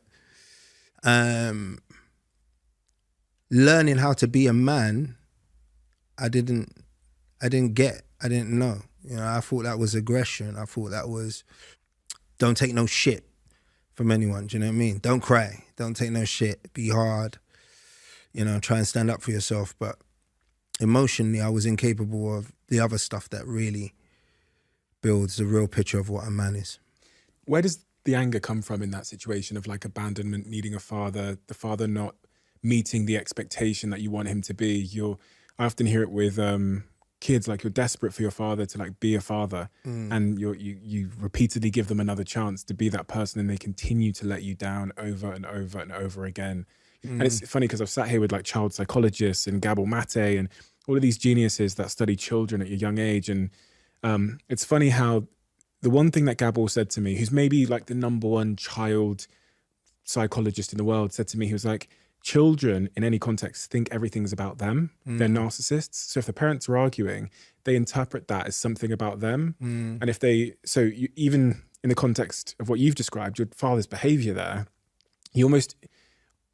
he's got his own problem clearly, but you interpret it as meaning something about you. Of course, yeah. And do have you been able to understand what the interpretation was? How you interpreted that situation? I think not in that much detail, but I guess, you know, surface wise that I wasn't good enough. You know, I can only say that because of how I've treated myself. Because I generally, I never think I'm good enough to Really? be doing anything that I'm doing. You know, I always feel like there's always like a sly little bit of me that's like, they're gonna catch me out next week. Like I shouldn't have this opportunity. You know, I'm always going to make the most of it. I'm always going to prove to people that I'm good enough to be here. But there's always that niggling doubt of what the other person's thinking about me. You know, and that's something that I'm still working on today. I'm still working on the whole process of understanding, like, you know, someone else's opinion of me is none of my business. Do you know what I'm saying? Like, and just accepting that, you know, going into a room and if I see people talking in the corner, wondering, are they talking about me? You know, having those, like, that sort of thought process is tough, but I think it stems from rejection. I think it stems from, you know, being abandoned slightly. I mean, I hate to use that word, but because, you know, my mum will be upset about me using that terminology, but because she never understood, and bless her, you know, my mum's a very intelligent woman, but one thing she couldn't understand emotionally was the fact that I still wanted him. You know, and even, you know, up until he died and after he died, there was loads of moments where I was broken, and she was just like, what is wrong with you? Like, why, you know, you didn't really know him like that. Like, why are you know, she just didn't get that. Yeah, I just wanted him to be proud. You know, if anything, you know, I'd just love him to see me now. I'd love him to understand, like, who I've become, what I've achieved. I think in the beginning that was like a stick your finger up sort of thing. Like, even without you, I did great, you know. But the reality is, like, the last encounter I had with him was the most beautiful encounter ever, you know, maybe that I've ever had with any person that I love. Like, and he said some things to me that really have stuck with me, you know. Really, I changed my life going forward, but, you know, he didn't care. He was like, and I mean, he cared about me, but he didn't care about the stuff that I was doing. He was like, that's meaningless. It's like, you know, all of that can be taken away at any time. You know, I'm glad you got a talent. I'm glad you feel fulfilled in, like, what you're trying to achieve in life and your life goals and that. But I wouldn't care if you did that or you didn't. It'd still be my son, and I'd still love you as much as I do. And he was always concerned about my fight for perfection. Because I spend a lot of time, like, trying to dig deep to make things perfect, right? And it's only now I know that nothing can be perfect. There's no such thing, you know. And I think I eventually understood, like, you know, it's not always going to go my way, right? But I have to be slightly more willing to adapt, to accept that.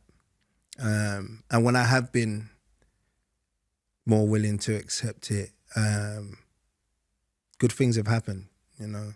I got to be open to it. He passed away in 2005, right? Yeah. And by that time, you had sort of rekindled your relationship to some degree.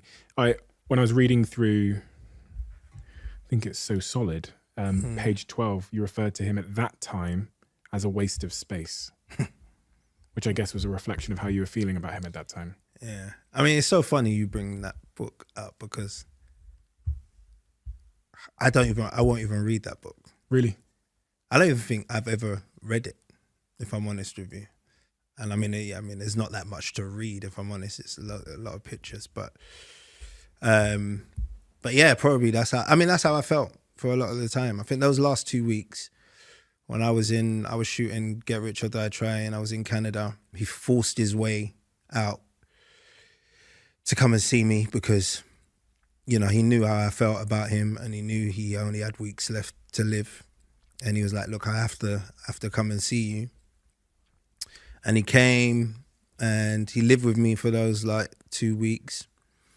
And I was already in the process of like, so I had this thing back then that I was gonna die when I was like 33. It'd been something that I said to my mum from a young age, and she was like, randomly one day at like 6, 7, you was like, you're gonna die at 33 or whatever.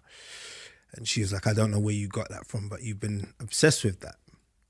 And as an adult, I was obsessed with the fact that I was gonna die young, right? I wasn't gonna survive past that age. So I got someone to start filming me every day. And I got a friend to just start documenting my like daily life on camera. And when I went to Canada to shoot, I took the camera with me and just said, look, I'll get some footage myself while you're not here. My dad came and I just decided to turn the camera on. So I did. So every night, while he was there, he was like, go and get me some weed. This guy had lung cancer, could hardly breathe. He was like, go and get me some weed, and I'd get him some drink and stuff like that. And we'd be sitting there for hours and hours. And I'd just put the camera down on the table and that, and just film him and just ask him the most random questions just about life. Like, where was you? Where was you at this time? Where was you that time? Whatever. And the guy was like, for context, when I was in prison in like 2001, right? And he wrote to me a few times. And it was the first time I understood that my dad was illiterate. Like, he couldn't read or write. So these letters were so like, it's just fucked up, man. It was just like, I had no idea that he had that issue. And I read these letters. I was like, wow. So that gave me another level to my hate for him. It was like, now you're dumb as well. Like, yeah. Do you know what I mean? It was like, yeah, I really don't like it. Like, I don't know. So it was evil, but it was just another excuse for me not to like him, right? So cut back to being in Canada. I sat down with him and filmed him and found out that he was one of the most intelligent people I know, just from being streetwise, just from life experience. Do you get what I'm saying? Mm-hmm. Like it actually burnt me because I didn't want him to know anything. I didn't want him to have anything to really offer me in the end when I delved deeper into who he was as a person. But all the things I was going through with women, with life, do you know what I mean? Mm-hmm. It was like, he had a wealth of knowledge that he could speak to me about. He couldn't write it down, couldn't really articulate it in the greatest way, but just listening to his kind of anecdotal sort of stories and whatever, I got what I needed to get from it, and I filmed him kind of going through it. But there was also like a huge fear as well. I realized in that moment that he had genuine excuses for being the person he was. I mean, he grew up, didn't have the greatest upbringing, he was in care. He was slightly neglected by his own parents, and, he was the bad kid of the bunch, and he just kind of got pushed out, and that kind of led to his life, and things happened, etc., etc. But I understood it from his point of view when I heard him talk about it, and I was like, actually, okay, I can see why you would be the person that you are, and actually maybe you did me a favor by not being there too much, because who would I be? Would I be the person I am today? And but then, after realizing I love this guy and I'm enjoying spending time with him, and we were like good friends, and we went to clubs together out there. This guy's like, thin, like wafer thin, like on death's doorstep. And he was making the effort to come out with me and, rave and do all of this stuff. And but at night, at bedtime, I laid in my bed awake every night, just staring at the ceiling, thinking he's gonna die here, because he was just coughing all through the night, man. It was like, like he was coughing up his lungs. Like, I was like, boy. I was praying that it didn't happen, there. And then he died, man. He left left, literally got off the plane. They rushed him to hospital because he was going on the plane, rushed him to hospital. He died whilst I was filming. And, you know, it wasn't the best way that I found out. I was filming at the time. I was doing a scene with 50. And it was like a really emotional scene outside on location.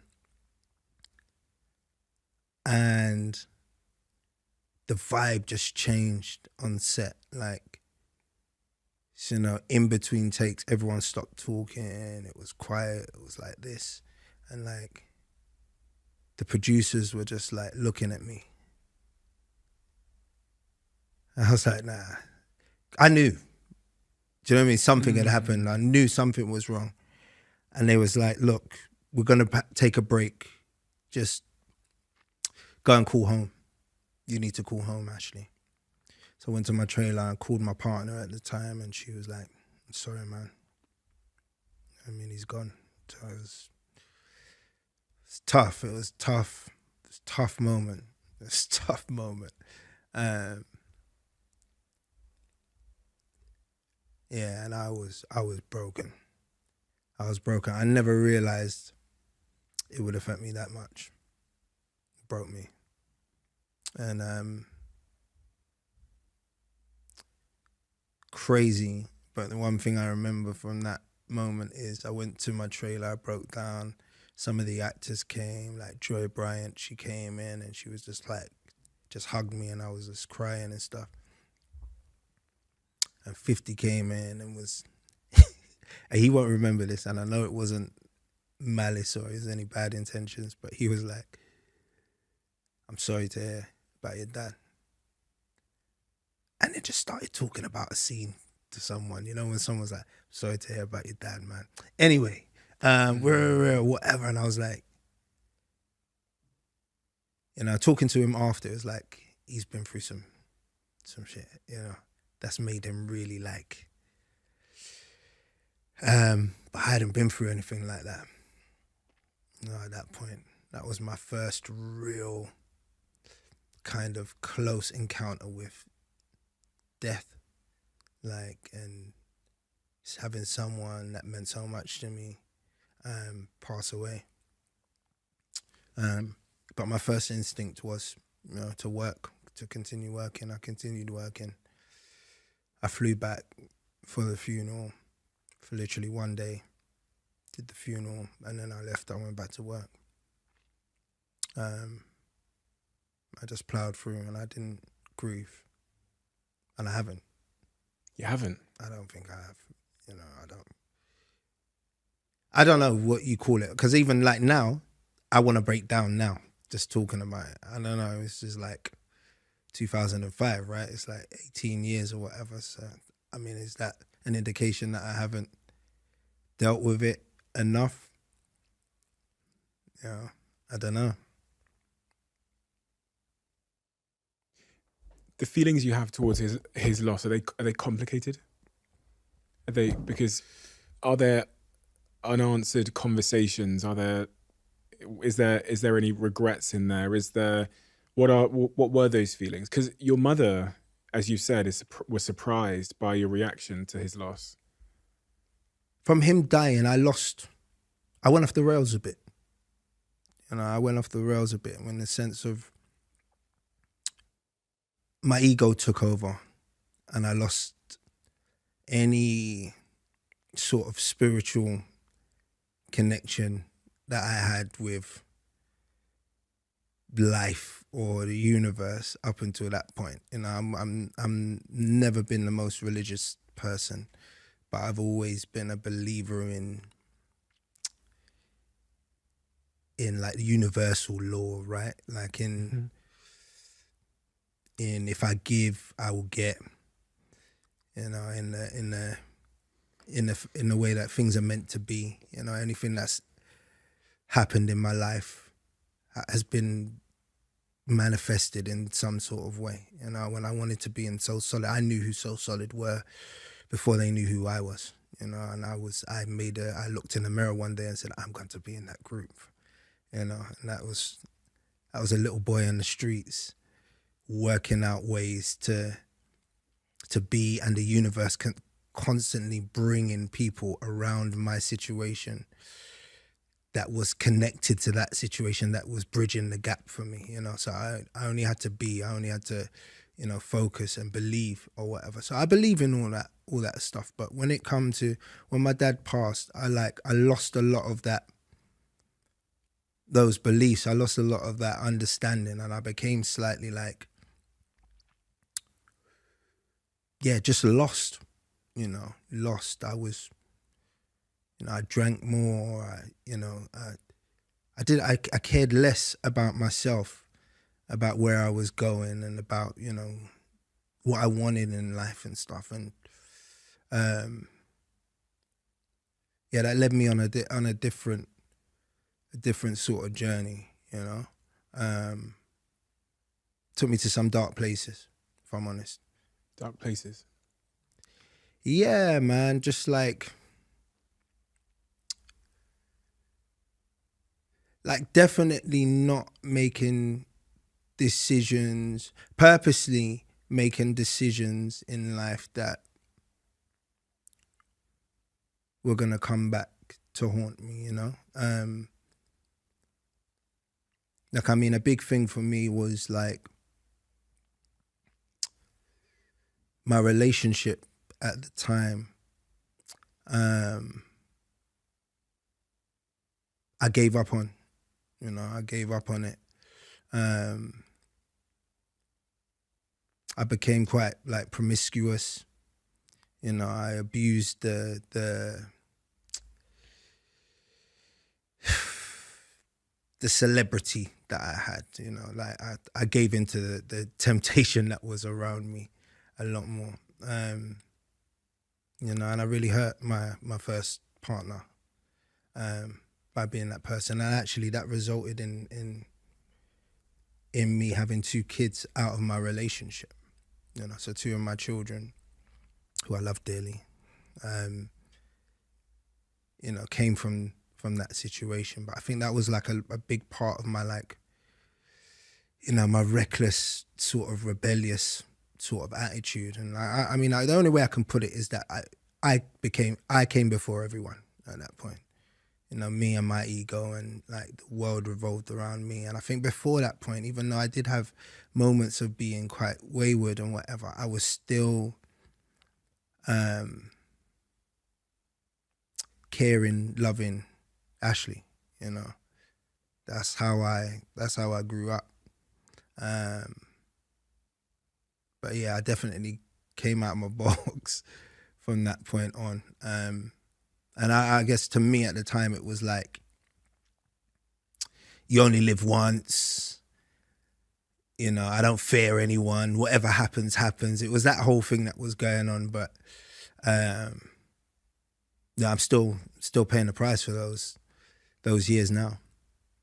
I think this is fascinating. I looked at the back end of our YouTube channel, and it says that since this channel started, 69.9% of you that watch it frequently haven't yet hit the subscribe button. So I have a favor to ask you. If you've ever watched this channel and enjoyed the content, if you're enjoying this episode right now, please could I ask a small favor? Please hit the subscribe button. Helps this channel more than I can explain. And I promise, if you do that, to return the favor, we will make this show better and better and better and better and better. That's a promise I'm willing to make you if you hit the subscribe button. Do we have a deal? Those tapes, have you still got them? It's another upsetting story, man. Like, so I set up a production company, me and a good friend of mine at the time. But I was a nightmare to deal with. You know, the demons were there, and I didn't give 100% into this company at all. So like a lot of the weight was left on them to kind of hold it up. And then I think this guy was going through his own troubles as well at the time with his dad and his family and stuff. So, you know, it was a disaster in the end. But either way, you know, we had an archive of footage that we created from filming that we never knew what we was going to use it for. But all the stuff I filmed, my dad went into this archive. And when the company actually was dissolved and, you know, we kind of fell out at that point, he took all the tapes and the footage. And for how many years now I've been asking to get it back, because we don't speak, you know, but for maybe 10 years now I've been trying to send messages through people I know him and stuff like that, and I've just had no response, you know. And the last thing I want to do is go into some legal sort of battle for it or whatever, but it's the last, you know. The other stuff I can let go, but the stuff with my dad, like, it's the last things I've got. I don't have pictures of him, you know, and I don't have like family portraits and anything like that. All I really have is those tapes, and they're like my do you know that movie Things to Do in Denver When You're Dead? Yeah. They're like, you know, it's like that to me. It's like gold dust. It's like I could probably watch those tapes and it could probably help me through a lot of tough times that I face now, or maybe even my kids, you know, maybe even help the boys somehow. So it'd be nice to get them back. It's really sad. It's like, it's hurtful, man, you know, and I hope one day I can resolve that situation. Do you even know if that person still has them? Do you know what? I mean, I could be sitting there with the, you know, thinking that he has them, but he might not. But I'm pretty sure he does. I'm pretty sure. That last 2 weeks with your father before he passed away, my first question is, did you know he was going to pass away soon? And what did you take from those 2 weeks of sitting with him and asking, what did you walk away with that you didn't have in that moment? You knew he was much more intelligent than you ever knew. But the lessons you speak of that have stayed with you ever since and that have seemingly guided you, what were those lessons? I knew he was going to pass away. I hadn't accepted it. Yeah. You know, but it was obvious that he was going to die, right? It was obvious. Lessons, I think I got from it one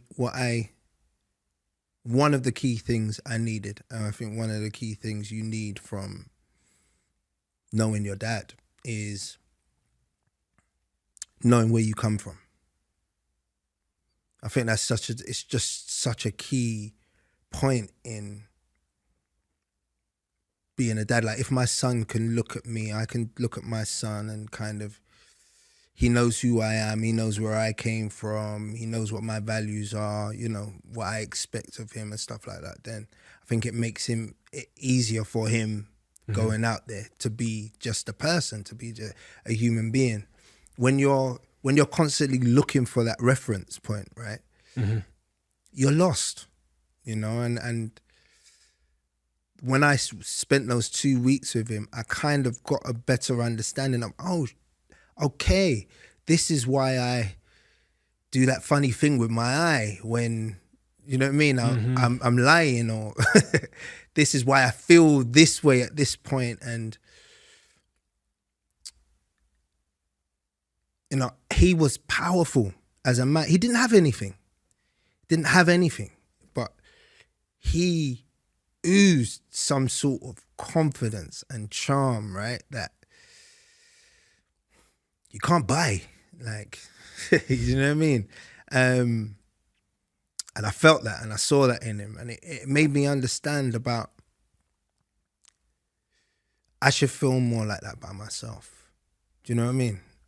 I should feel more powerful. Look, you don't have to be a dickhead, you know, when you're confident. Doesn't have to come across that way. But he had that, like, that level of confidence with like some beautiful sort of humility that went with it. But, you know, and that was my dad. So it made me know that I can be that person, you know, that I don't need to doubt myself as much as I do. And he stripped away from me. He constantly, in that little time I spent with him, he stripped away all the, because I was like hiding myself in success. I've got this watch, I've got this car, this coat, and staying in this apartment and this and that or whatever. And he didn't give a shit about any of that. And I don't know whether he was doing it on purpose, but he genuinely was like, well, I mean, it's good. You know what I mean? But, and he knew a lot more about me than I thought he did. So he'd paid attention somehow. But I walked away from that meeting, that encounter, knowing that he loved me and knowing that he was proud of me. You know, he was proud.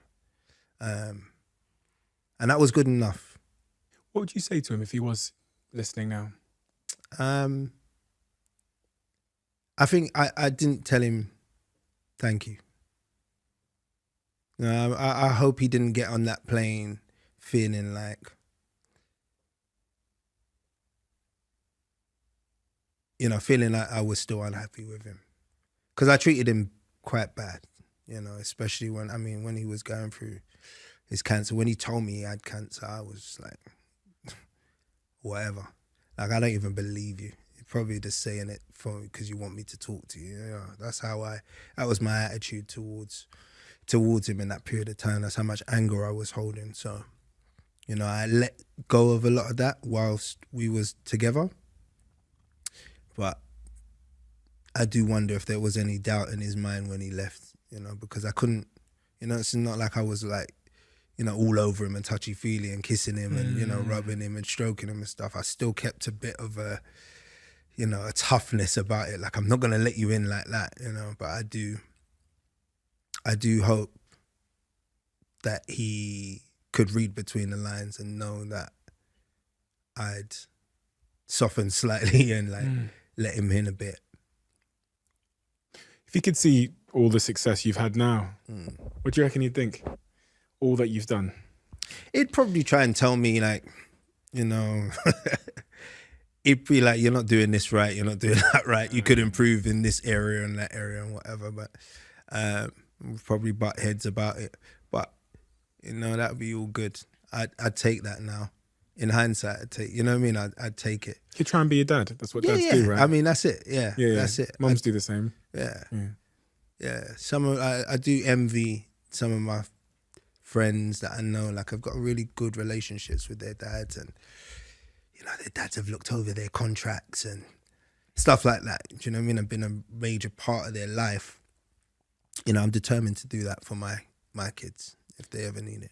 In hindsight, though, we look at some of the most difficult things we've been through and overcome, and we understand the correlation that has with the better things about us, or the things that we're proud of. Like, there's often a surprising link between the worst thing that's happened to us, or the worst trauma we've had, and the best thing that's happened to us. And as I was listening to all of that, you know, you used this word talent at the very beginning. You said I must have just had a talent.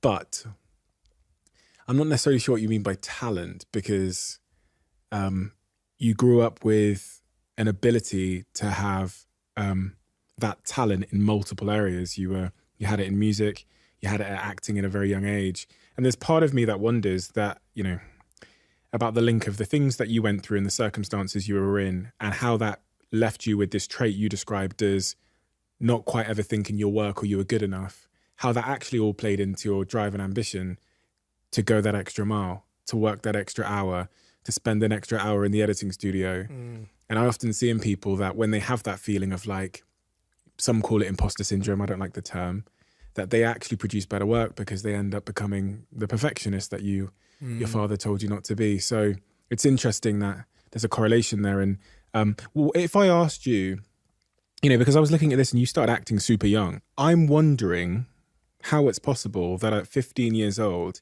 you were not only joining one of the most successful groups at the time in So Solid Crew, but you're also acting on the BBC 15, 16, 17 years old. You're doing two things that most people never... I mean, if one person had just been in So Solid Crew, that would be a success. They would be a success. But for you to be doing both things at the same time, what have I missed here? Like, what is it about you that your character traits, your philosophy, your mindset that you think has really guided you through that process? I'm gonna struggle to answer this, Stephen, if in all honesty, because it kind of involves like it kind of involves bigging myself up a bit more than I'm comfortable with, if I'm honest. But since we're here, no joke. No, I think it's more. Look, I believe there's that some of that charm that we spoke about that I saw in my dad. I know I have in me, right? So I have that ability. I know how to talk to people, right? I know if I get into a situation like this with me and you, like I can make people like me. Do you know what I mean? Or whatever. Like it's a little thing that I've got. And I try and bring that out in the characters that I play on the screen. I think I always bring a bit of myself to the roles I play. So as much as I'm hiding behind these characters or whatever, the engine room is Ashley. And if I can find ways to use my trauma to portray theirs, I do. I think outside of the ring, when I say ring, I mean the acting space, I'm humble. You know, I don't brag. I keep it simple. And I treat people as good as I can. Do you know what I mean? And I give back a lot. You know, I'm always about like trying to help other people. It's always been a part of me. So I think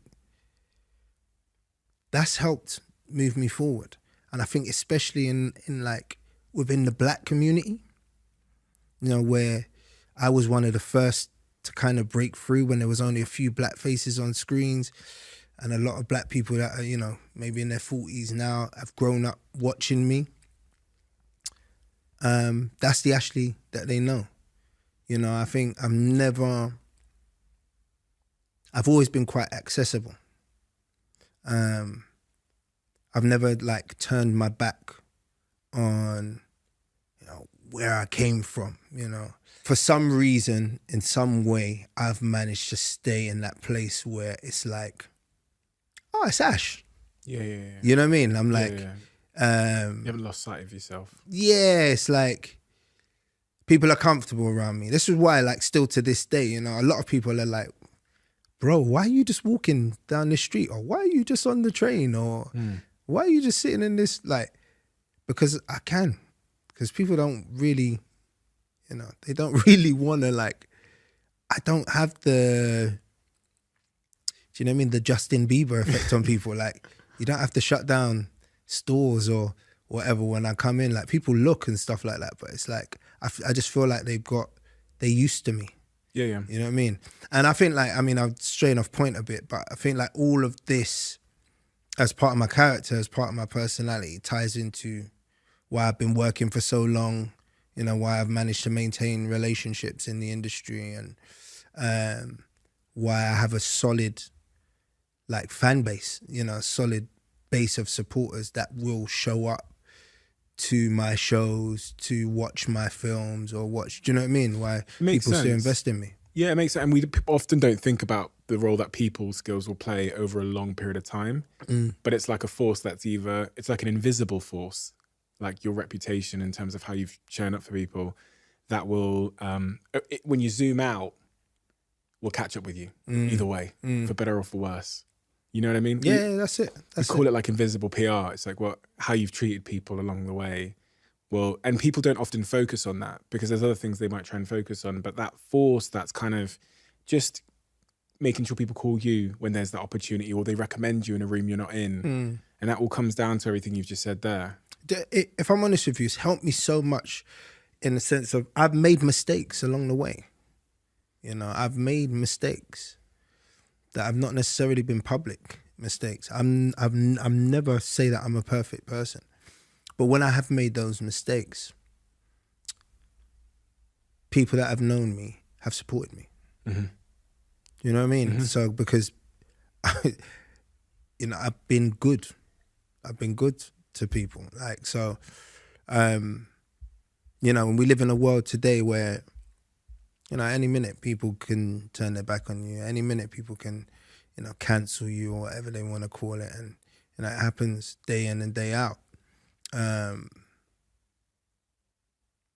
So, you know, I feel really proud of the fact that I've been as genuine as I can be coming up. If I was one of your kids then and I come to you and I say, Dad, listen, I want to be an actor. No. What? No, I couldn't tell them no. But I would be worried. Why? Because it's just hard. It's a hard industry to crack. Yeah, but you did it, Dad. Yeah, I did it, but I don't know how. I'm yet to know what the blueprint is. It's tough. You know, my students at Kingdom ask me this all the time. And I'm like, all I can teach you is like how to prepare. How it's going to happen, when it's going to happen or whatever. That is like, it's an anomaly, man. That's like, it comes when it comes, right? And you just got to be kind of ready for it at the time. But yeah, I mean, my kids, and the worst thing about it is, like, most of them probably are going to do something in entertainment. Like, I can see that. So it's going to be tough. It's going to be tough for them. It's going to be tough for me. But it is a rocky road, and it's a tough life. But I will support them all the way. What is that? So if I was like, Dad, what do you mean rocky road? Rocky road meaning, you know, for years, I'd say only in the last 10 years, I've been financially stable. But I've been acting all of my life. So not knowing sometimes how I was going to feed my children, you know, what was going to happen next, you know, just whether I was coming or going, it was just unstable. It's just unstable. And the rejection is immense, man. Like, you have to be really tough in places when it comes to 80% of it is people just telling you no. Like, this ain't going to happen. You're not going to be able to do it. That's probably not going to work. Sorry, we don't want you, not this time. You were great, but... you know what I'm saying? It's like that a lot of the time. What people get to see is that little 10% that works. Why didn't you listen to them?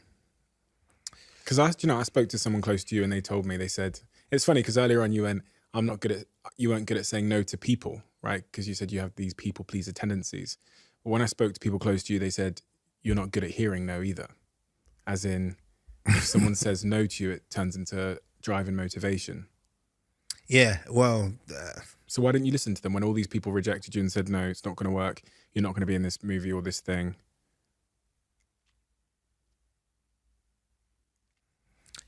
It's kind of thrown me a bit. Now I'm thinking about who you spoke to. Yeah, but people are in your team. They say that, you know, when someone says no to you, like, you can't direct Ashley. You go, you know. Yeah. No, I mean, I have that, but I'm not like, I don't have it in a way of like. Not in a rude way, but it turns into motivation. It does. Yeah, it does. You know, when I'm silent, that's when people should worry about me. Because, you know, that's when I'm thinking how to get around you or how to do that thing that you said I can't do. But when someone says you can't do something, Ashley Walters, you can't do that. How does that feel? I don't like to. I mean, it doesn't feel good. It doesn't feel good. Especially when I know there's a way, and especially when I know that I can, you know, or I believe that I can. I just prefer people to let me try. And if it fails, then we can both agree, maybe it wasn't going to work the way I said it was. And we try a different way or we don't revisit it. But I need the opportunity to bring how I feel to the table. And yeah, there have been times where I have accepted like it's not going to work or whatever. And I've regretted it after because someone else has come and done it. So I think I've got tougher with that over the years. And like the directing thing was one of those things, because I was told, like, you know, you can't direct. It was my own show that I created. And it was like, nah, you haven't got enough experience. It was like, yeah, I've watched some of the directors you brought on here. Neither have they. I've got more experience than them. I've been filming since I was like 7. And to hear that is like, you know, it's a kick in the teeth. But I went to my business partner after that. I was like, how do we change this? And he was like, well, if you're serious about it, let's make a short film. So, well, we're making a short film. We went and made a short film. Got some money from Sky, made this short film.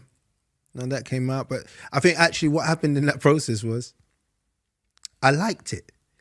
I wasn't expecting to like directing so much. At that point, it was about, you want experience, I'm going to get you experience, the best experience that you could possibly have. But actually throughout the process, I was like, nah, I like this, man. I enjoy this process. And that's spiraled into me doing more. Yeah. You talked about Kingdom there. Those students that come to you, that you mentor, that ask you, you know, you said, okay, you can't help them figure out how and when it's going to happen, but you can get them prepared. What is preparation for the life you've lived? Boy. Well, I make a point of always saying to them that if you come here trying to have my journey, you're gonna have to go to prison, you know, lose your dad, this, that, wherever. I told them all the negative things that's happened, because that's what's made me. So I was speaking to Laura about this. I was like, look, I can't sit there and regret things that have gone wrong, because the truth is, if those series of events hadn't happened in the way they happened on the days they happened, I wouldn't be sitting here now. And I wouldn't have all the great things that I have, the kids and this and that. Any little thing that was different might have changed the whole course of my life. So I have to accept that. Would you erase it? Would you erase your dad passing, going to prison, if there was a button in front of you now? No, I couldn't. No. Really? I couldn't. Well, if I erased that, then I might have, you know, like that picture in Back to the Future, where he's like, when he's not getting home or something, like, and his brother starts to fade away, his sister starts to fade. It's like, if I erased that and brought my dad back, I might erase like 4 of my children. Do you know what I mean? Actually, 6 degrees of separation, you might not be here. You never know, right? So, no, I couldn't. You have to live with it. And I say this to students, it's like, so it's not about the journey, it's about how you use your journey. And more importantly, enjoying the journey. Because I tell you now, Stephen, it's not that enjoyable where I am. The best parts of what I've achieved has been along the way. Do you know what I mean? Mm-hmm. The people I've met, the fun I've had doing things, the filming, the memories, this and that or whatever. Actually, looking back, the challenges, the people saying no, so what I had to do to get around that, to get there and whatever. Actually, like, I think when you clock the game, it's like, oh. I'm not saying I've clocked it, but I'm saying I can see with the people that I know that are like in that space where they've kind of like, there's not much more to do. I think it's pretty boring. Like, I don't envy them, you know? I don't envy them. I may want that Lambo, but I don't envy where they're at, yeah. Yeah, like, you know, that space that they're in, because there's nothing much more to achieve, it feels like. And I'm always like, I have to have a fix. Like, there has to be something else. Like, can be very fickle like that. Like, I can be very focused and determined and whatever. And now, like, I'm doing this Disney show, and it's like I've shot the Disney show, and, you know, I'm editing, but I want it to end now because I want to do another show. So let me play out the scenario then, Ashley. It's funny because as you were saying that, I was imagining someone coming into your life and saying, Ashley, you can't work for another 2 years. You just got to sit at home. But then I remembered we had that. Oh, yeah. The pandemic. Yeah. How did you respond to that? Not well. Sitting down is not good for me. You know, my wife and I, we can rarely go on holiday together because what she wants to do is read books she didn't get to read and lie on sun lounges and stuff. And I'm like, I can't live like that. You know, I need to be doing something. Something's got to happen or be happening. What if it doesn't? It's tough for me. It's uncomfortable. It's uncomfortable. What was the pandemic like in the first couple of weeks? Sat at home alone, nothing, can't go to the gym, can't move. That was tough, man. That was tough. Like taking away my work from me, and you know, all of that talk of me being like, I'd love to be there more with the kids and love to speak with my wife a lot more or whatever. I realized that I didn't. I weren't ready for it. I weren't ready for 24 hours with my family. I wasn't used to it. I was always used to having a release or knowing that, all right, I'm going to have this week full on at home, but then next week I'm going there, I'm doing this, I'm doing that. So there was always something coming. But yeah, it was a struggle. It opened up a lot of things in our relationship. Definitely. I mean, me and the missus, you know,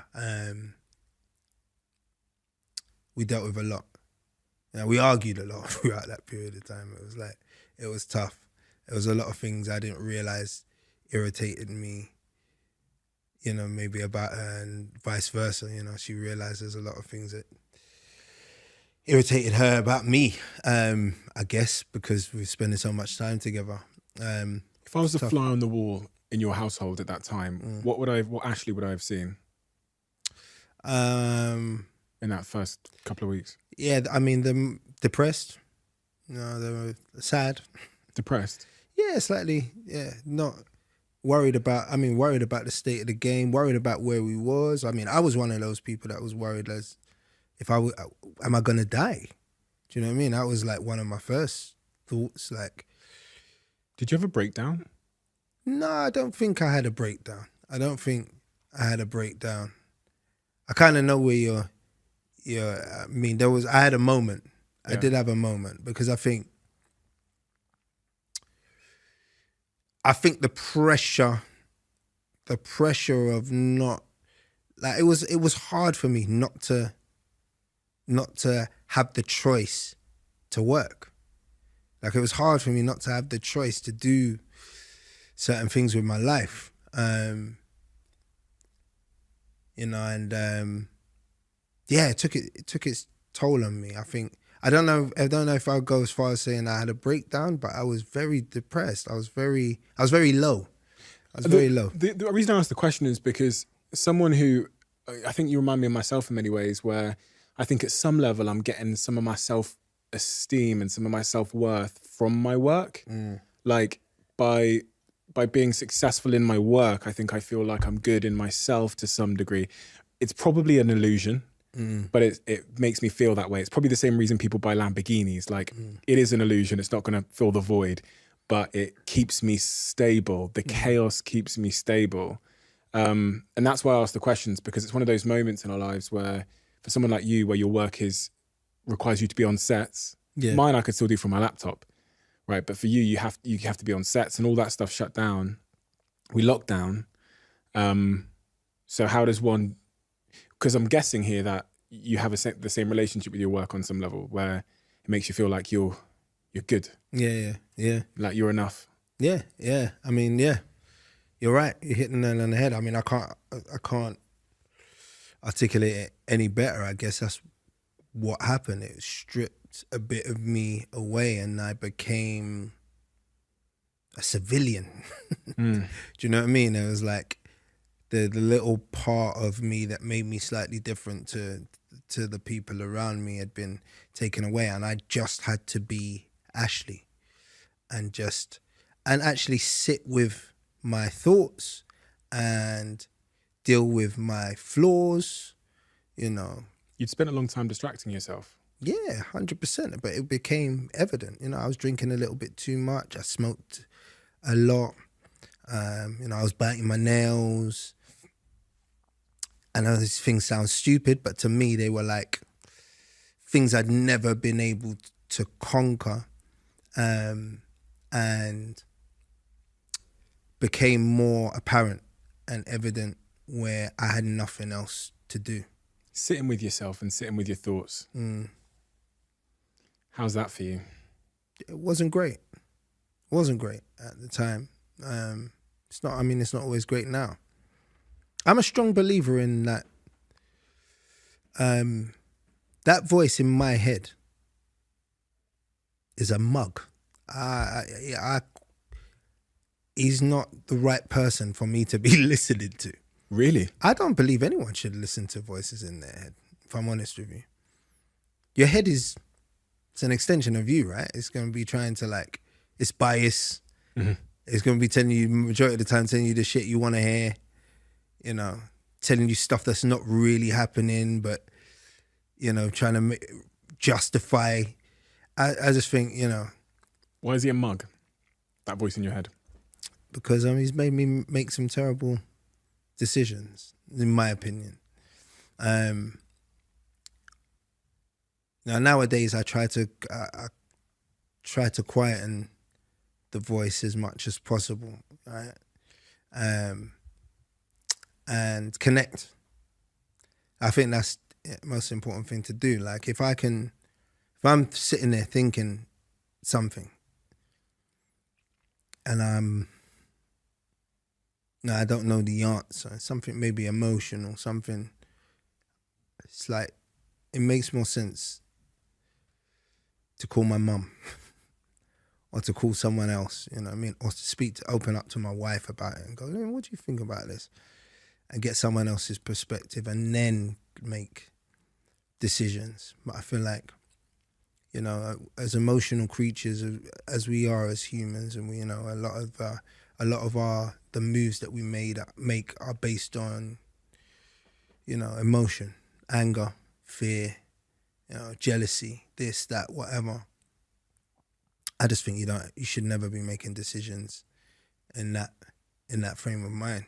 You should always have someone to bounce something off. But I just don't think the voice in your head. I mean, look, in my opinion, in my life, the voice in my head has never been the best voices. I've done some of the most stupid things because I said to myself it's the right thing to do. The personality of that voice. Angry, you said? Yeah. At times. Look, there's a very vengeful person somewhere inside of me. I believe we've all got that part of us, Some of the things that go through my head sometimes scare me. Because I've been hurt. I've been hurt. And sometimes it feels like the easiest thing to do is hurt other people. But I'm just glad that I have the ability to control those feelings and to think about things and to kind of always, in anyhow I can do it, move forward with love. And I have a clear understanding that, hurt people. So if you can forgive, you're doing yourself a great favor, first and foremost, if you can forgive. If I can forgive the people that hurt me, right? Do you forgive everybody in your life? I don't think I've got round to forgiving everyone. I think I do carry a lot of baggage, but I'm working on it. I'm working on it. And I'm working on making amends with other people as well that maybe don't forgive me, But what I do know is the people that maybe I don't forgive, they've probably forgotten who I am. But I'm sitting there thinking about them all the time. And it's like, so who's really hurt? You're hurting yourself. Yeah, that's the nature, isn't it, of holding the grudges, which we all do. But it does no damage to the other person, does it? I remember reading that quote one day and it was like, forgiving someone is like letting a prisoner go and realizing in doing so that you were the prisoner the whole time. Like you can imagine opening the gates to the jail and seeing yourself run out. Yeah. Really going, fuck, yeah, I was only hurting myself. You said something quite curious there, which gave me a train of thought, which is sometimes I just want to speak to my wife, Danielle, about it. Now, speaking to your wife about it, when I think about the other points you've given me about not being, like growing up the way you did, your emotion not coming naturally to you, I'm guessing you're like me in some respects where, because having the kind of conversations that you need to have to keep a woman in your life don't come naturally to me either. I still don't even call my parents I'd never call my parents mum or dad. I didn't have that affection growing up. So if you don't build the ability to communicate in a certain way and to listen in a certain way and show emotion in a certain way, you have no chance of being in a loving, committed relationship and getting all the benefits of that. What journey have you been on with, like, because it's funny because I was thinking about that moment where you're locked down together and the war. And much of the war is like either one person or two people that don't know how to communicate properly.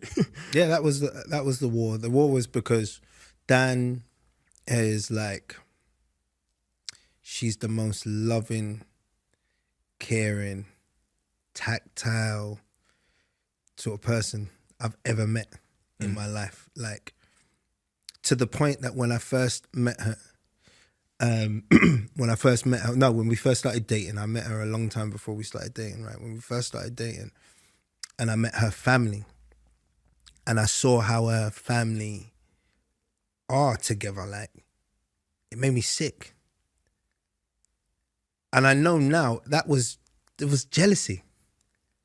Because I just never, I love my mum, and I know my mum loves me, but we can go without talking for 2 weeks. We're not all over each other, hugging. Do you know what I mean? Like, we just have that really clean relationship, Hello, right? mother. Yeah. It's like that. Like, whereas Dan's family was completely different. I'd come home, you know, to the flat, and they'll all be lying on the sofa together, like lying in each other's laps, her brothers, her mum, or whatever. Then her dad would come out of the kitchen, oh, you all right, Ash? Whatever. It's just like this whole, and in the beginning I was like, oh, this is grating on me. Like, I can't deal with this. This is weird. You know, that was my first reaction. This is weird.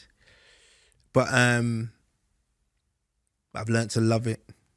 I've become a part of that family, and I've learned to realize that I want some of that. I wanted some of that. You know, I wanted some of that. It doesn't make me love my family any less, but it's nice to get some of that loving, like some of that, you know, physical stuff. So yeah, that's where Dan comes from. So her side of the street is always like, I'm like, strap your boots up. Something's gone wrong. How do we solve it? Let's get it cracking. And she wants to be like, I want to talk about what went wrong.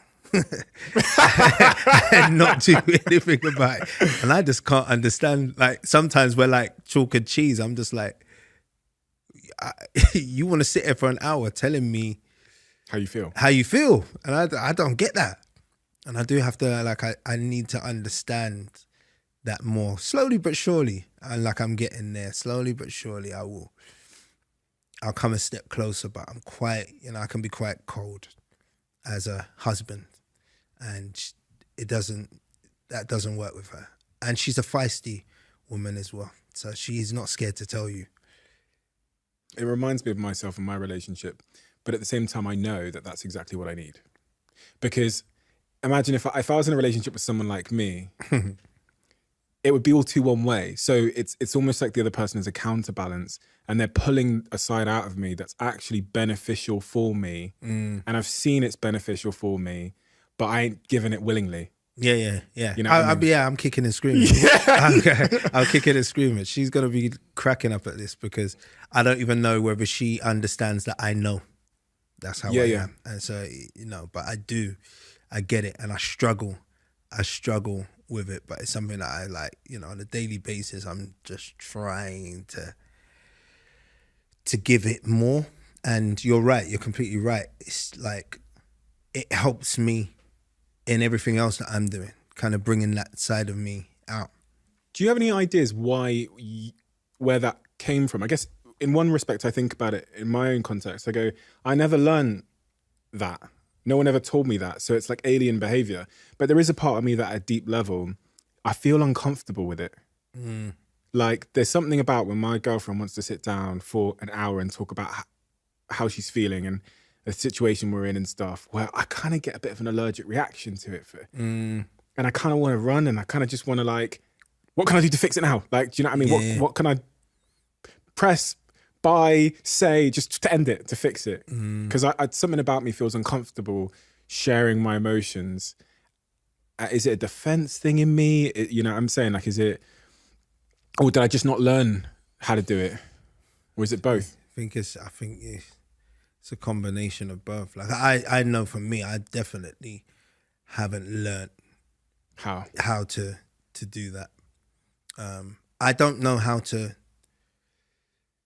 I was saying it to a friend yesterday. I was like, because he was talking about his wife and stuff, and like she's working now and he's not working, and her job finishes at like 2 a.m. She gets home about 3, and then she wants to tell him about her day whilst they're in bed,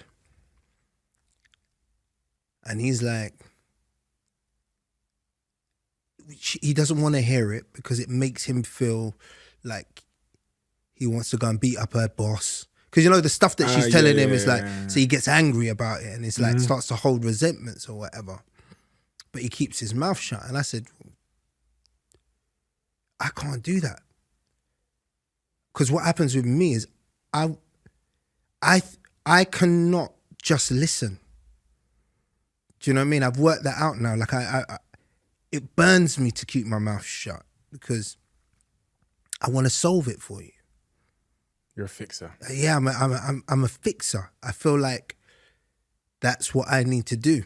There's no world where I feel like you're telling me something just for me to listen to it. Like that's crazy to me.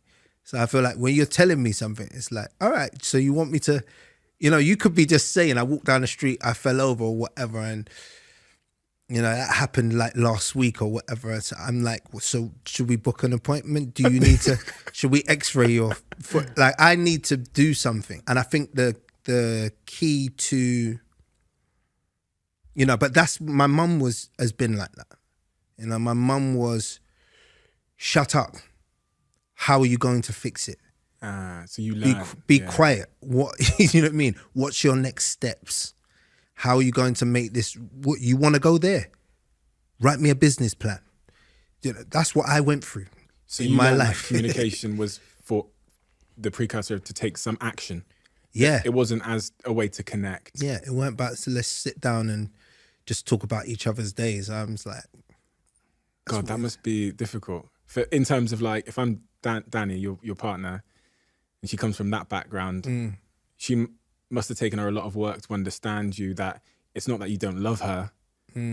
It's none of that, because that's how that must feel, that coldness. Shall I be honest with you? Please.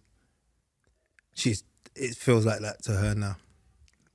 Yeah, I don't think she understands. Yeah, I mean, I'm hoping somewhere deep down she does, because she's still rocking with me. Have you told her though? Have you told her this? Because I feel like you probably find it easier to talk to me than to say it to her. About the sort of person that I am. Yeah, all of the stuff you said, like you said today. Yeah, I mean, we do a lot of work on it. We're in counselling, you know, every week, and like we discuss it, you know, we talk about it.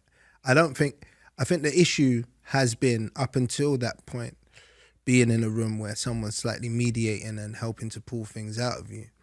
I haven't felt comfortable enough to be honest with her, you know, personally. But I think that's happening more now, and there's ways, you know, we're learning ways to kind of talk about issues that we have with each other. And you're a dad now, so you've got kids, so you must think about how that sort of generational cycle you talked about with your father, then you, is then going to play out in the next generation. 100%, yeah. I mean, you know, I carry a lot of fear for that, because it hasn't gone great with all of my children. You know, I don't have the greatest relationship with all of my kids, especially my older ones.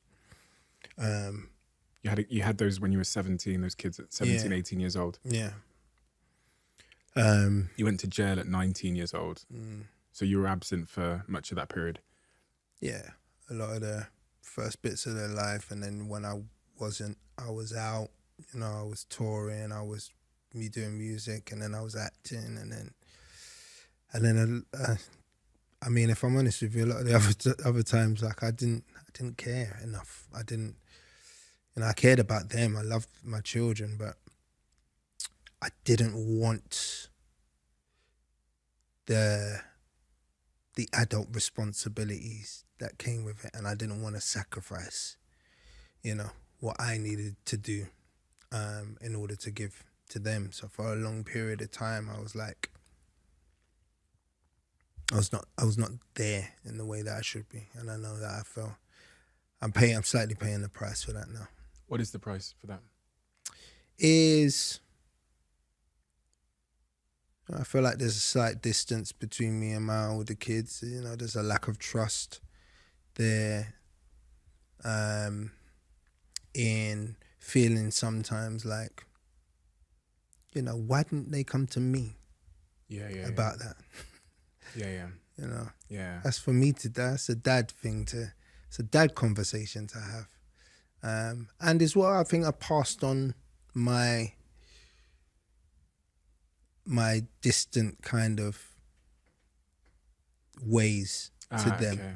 So, you know, as much as like when we're together, we have an amazing time and whatever, but they don't call me that much, you know? I think it's the same with me and my dad. I think we never really had a close relationship, and I think he probably had the same with his father, and I have the same with him. And my fear is how that translates downwards to the next generation. But me and my father, I wouldn't say we're like, he knows what's going on in my life other than him listening to this. There isn't like the phone call to update him or anything. So I can relate. We've got an exciting new sponsor on this podcast, and I couldn't be more excited to announce that we're now working with Shopify. And if there's one tool that I use pretty much every single day in my businesses, that is certainly Shopify. I'm sure you've all heard about Shopify, but for some reason, if you haven't, then Shopify is the commerce platform that is revolutionizing millions of businesses worldwide. Whether you're starting a side hustle, a new project with a friend, or a global business, Shopify has you covered. You guys may know that we recently sold a product on this platform called the Diary of a CEO Conversation Cards, which featured questions from the guests in these episodes. And from start to finish, from launching that product, we used Shopify, a total game changer, makes life incredibly, incredibly smooth when it relates to business, and a tool that my team have absolutely loved using, which is not always the case with technology. We couldn't have launched those conversation cards without it. And if you guys haven't tried Shopify out for yourself, then I highly suggest you do. Head to shopify.com/Bartlett to take your business to the next level today, and let me know how you get on. That's shopify.com/Bartlett. Let me know how you get on. Top Boy. Yeah. Crazy how that all played out. Yeah. It's been an amazing journey, you know. Never thought it would actually, when we were shooting the first season, I remember Kane looking at me and going, are they gonna put this on TV? Because the subject matter, you know, some of the things we was in the process. We were shooting that scene where we cut off Sway's finger in the market in Summer House, and we was literally looking at each other like, Channel 4 gonna put this on TV? Because we've never seen anything on TV like it at the time. But you know, cut from that to where we are today, one of the biggest shows on Netflix, one of our biggest kind of exports from the UK globally, and you know, people walking down the street and people just hearing Deshane from every angle of London. It's crazy, you know. It changed my life. In hindsight, you see how big of an opportunity it was. But when someone approached you with that, and that you saw the script and you saw the role you'd be playing in it, you must not have had an idea that it was gonna. What did you think? I didn't. Do you want to know why I did it? Why? Right? Because because like literally months before, I'd said to my agent, I said, look, I'm sick of just being a bad boy all the time. Like, I can't keep on playing these same roles. Like, so all I'm getting is, after I'd done Bullet Boy, I was just getting the same scripts over and over again. You've been typecasted. Typecast, yeah. And I was like, I'm not, I'd done a bit of research. I'd watched like videos of other actors, like Black American actors, had been in the same position, and other people and I just said, look, I have to be willing not to work, but I want to be seen for other roles. Like I want to be, and she made me know. She was like, look, you may not get any work for a while. That means like no money, no this and that. And I was like, oh, so be it. So that situation came about. But then the Top Boy script came, I remember, not too long after having that conversation. And for the first time for me reading that script, I was like, wow. It felt like Goodfellas, Scarface, like all of those shows, those films that I'd grown up on that were very violent, don't get me wrong, but behind it all, there was some structure and hierarchy. It was the first time that I'd seen black organized crime not looking like a bunch of crazy kids with hoodies just doing crazy shit and not having no, with no sense. It was like I read characters that were human, that I finally was like, I saw the people behind the hood. I understood why they was doing what they was doing, or what their motivation was for, whether I agreed with it or not. And I saw a character in Deshane that was like aspired for greater, like he wanted to change the face of the game. His initial intention was that I can do this, I'm going to be the best at it, right? But along the way, I'm not going to hurt people, and I'm going to feed everyone, and he was on, like, that entrepreneurial kind of, it was like there within the script and within the character. And that was like, that turned me. So like literally months after going, I ain't doing no more of these roles or whatever, that script coming, I was like, yeah, I'm doing this one though.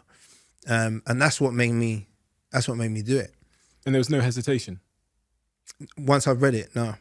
I never read anything like it. And you got to imagine, I was reading loads of, like when I say everything I read was about a black boy from inner city London that was a drug dealer or was stabbing someone or was shooting someone or whatever. It's like loads of different like iterations of the same character, right? And when I read that, just stood out for me. It was something different. I knew that there was something different about it, but I'd had no idea that it would cut through the way it did. Channel 4 just didn't do a third series, right? They stopped at 2 series. Why was that? I couldn't figure that out from rummaging and reading. Yeah, I mean, you're not the only one who can't figure it out. I mean, I think over the years, because I've been asked that so much, right? And I've learned or created scenarios that could have happened. Oh, okay. Right. So I don't know, but I do think there was a change of guard around the time that it was this third season should have been commissioned. Yeah. And I feel like when that happens, ideas need to change in order for the new person to feel like they're not living off the coattails of what the last person created that was successful. And usually it's the most successful thing that gets the axe then, because there's nothing that, I can't take the credit for this success.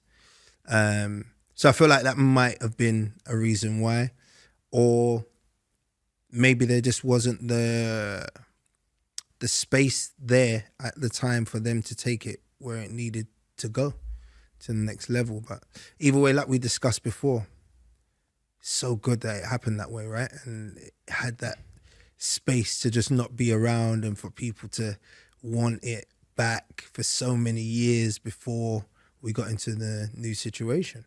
Why did it come back in your view? I think timing wise, when it was on Channel 4, it landed at such a pivotal time just in London and for culture, and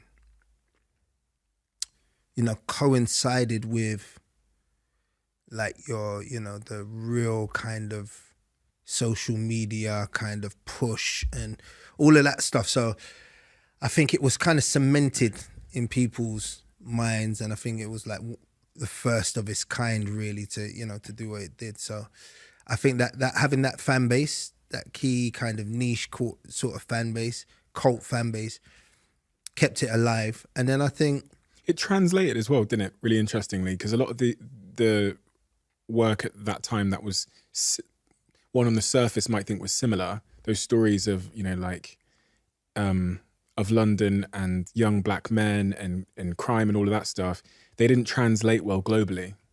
They didn't cross over to like different audiences, and in the same way that for some reason Top Boy just crossed over. And maybe it's because of that complexity and that how thought through the plots and storylines and characters are. And it wasn't just surface level shit. Like a lot of the other stuff was like stereotypical surface level. Yeah, there were humans on the page, and what happened, you walk away from you root for these characters no matter what they're doing, and that's because they're 3D, and so you understand kind of what's going on in their heads. I think from the beginning, we've always incorporated what's going on outside of that world, I think in like season 1 on Channel 4, it was like mental health. There was a lot of other issues that we were throwing in there, like,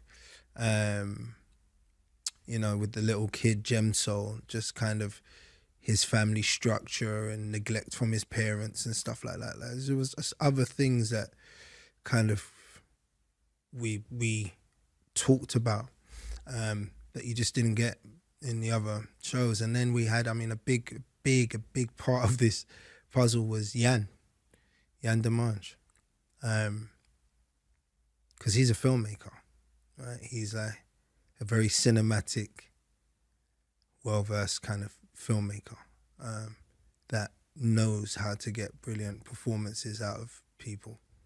And remember, maybe 90% of our cast in that first season had never acted before. It's crazy. So you needed someone at the helm driving that had a clear understanding of how to get great performances out of people that hadn't had that much experience, and also shoot a beautiful TV show. What do you have to do to get the best performance out of yourself? Do you have any rituals or anything when you know you're going on set? Is there anything that you do to embody the character? And to also just like get yourself in the right frame of mind? I have no set of rules, but I'm open to being willing to do what it takes for any given. It's different every time. I've had characters where I've gone into play that I'm like, I don't even know if I can do this, so I'm shit scared, so I will do everything. Like, I'm not eating, I'm mover, don't speak to people that I love. Like, this was for a role where I played like an alcoholic, like crack addicted, like character. I stopped eating food. I needed to lose the weight. I needed to feel homeless. So I kind of put myself in a situation where I left my household and I slept on a mattress in a 1-bedroom kind of apartment thing, and like really pushed myself to the limits. Because sometimes I don't know how else I'm going to do something. Like, just being able to act isn't enough. Like, I need to feel it. Like, I need to, And then there's other times where I'm like, actually, I don't need to do that much. Like, I know this person, like, quite well.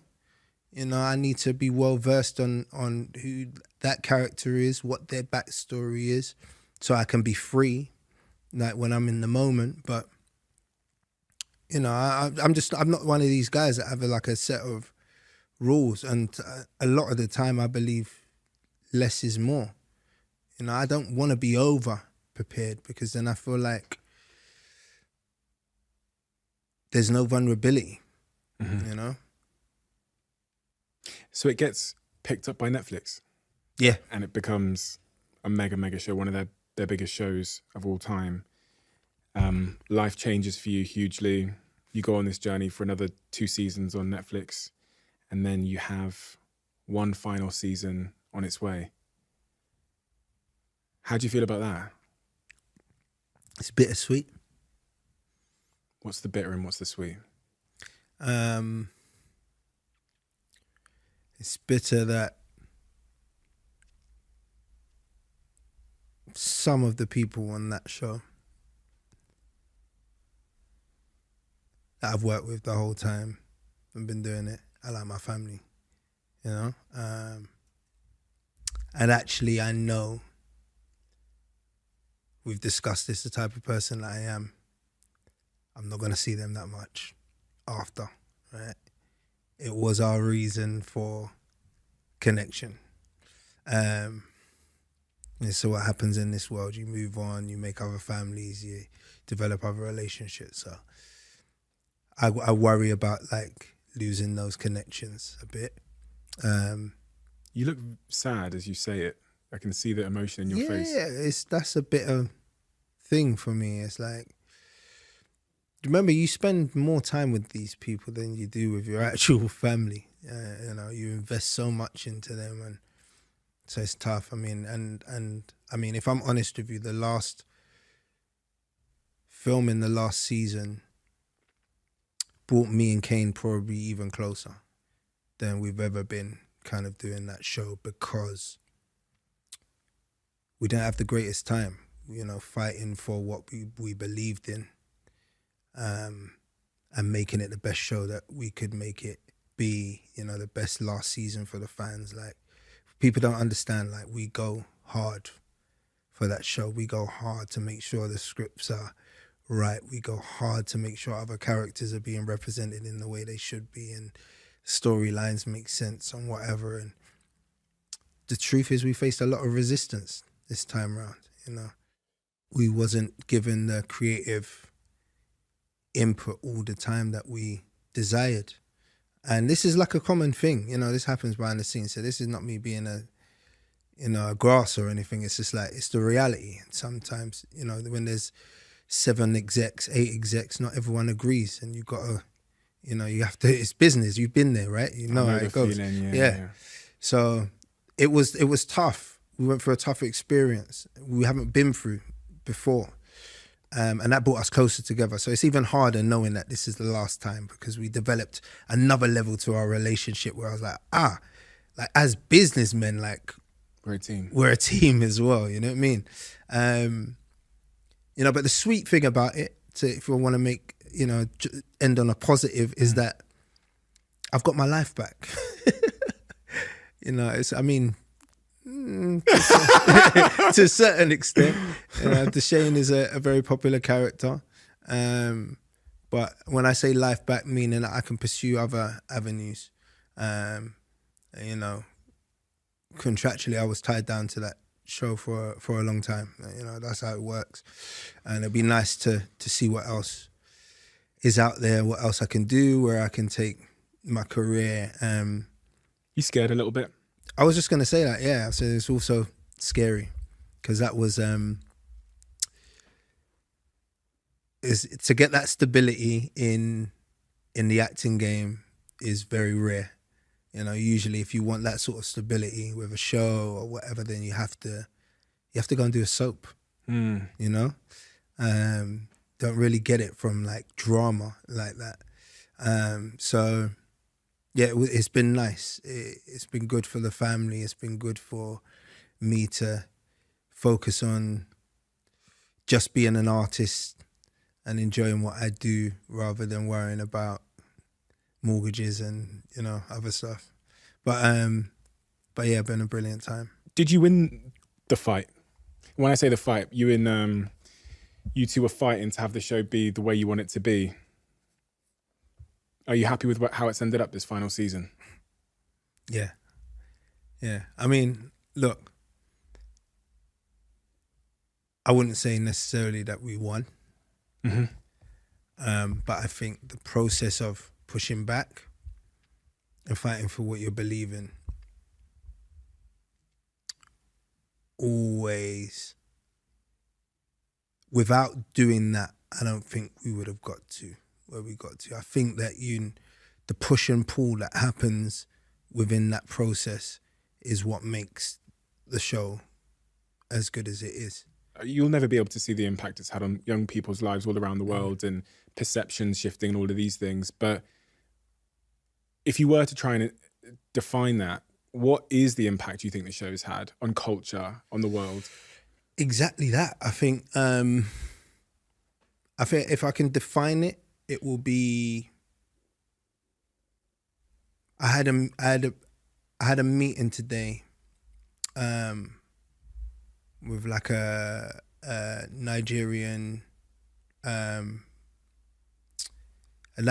that owns like a record label, a very famous record label, right, and production company. And we sat down today and we was talking, and he was like, "Thank you, because it's made his job a lot easier." You know, I had the same conversation with Giggs, who spends a lot of time in the States, and he was like, I don't have to explain myself anymore when I go out there. Like, around the world, they now, because of the show, they kind of know where I come from. You know, so when it comes to marketing or whatever, do you know what I mean? Like announcing yourself when you go somewhere into a new territory or whatever, it's like there is an association for them to have. And I think that's what the show has done. It's kind of taken us from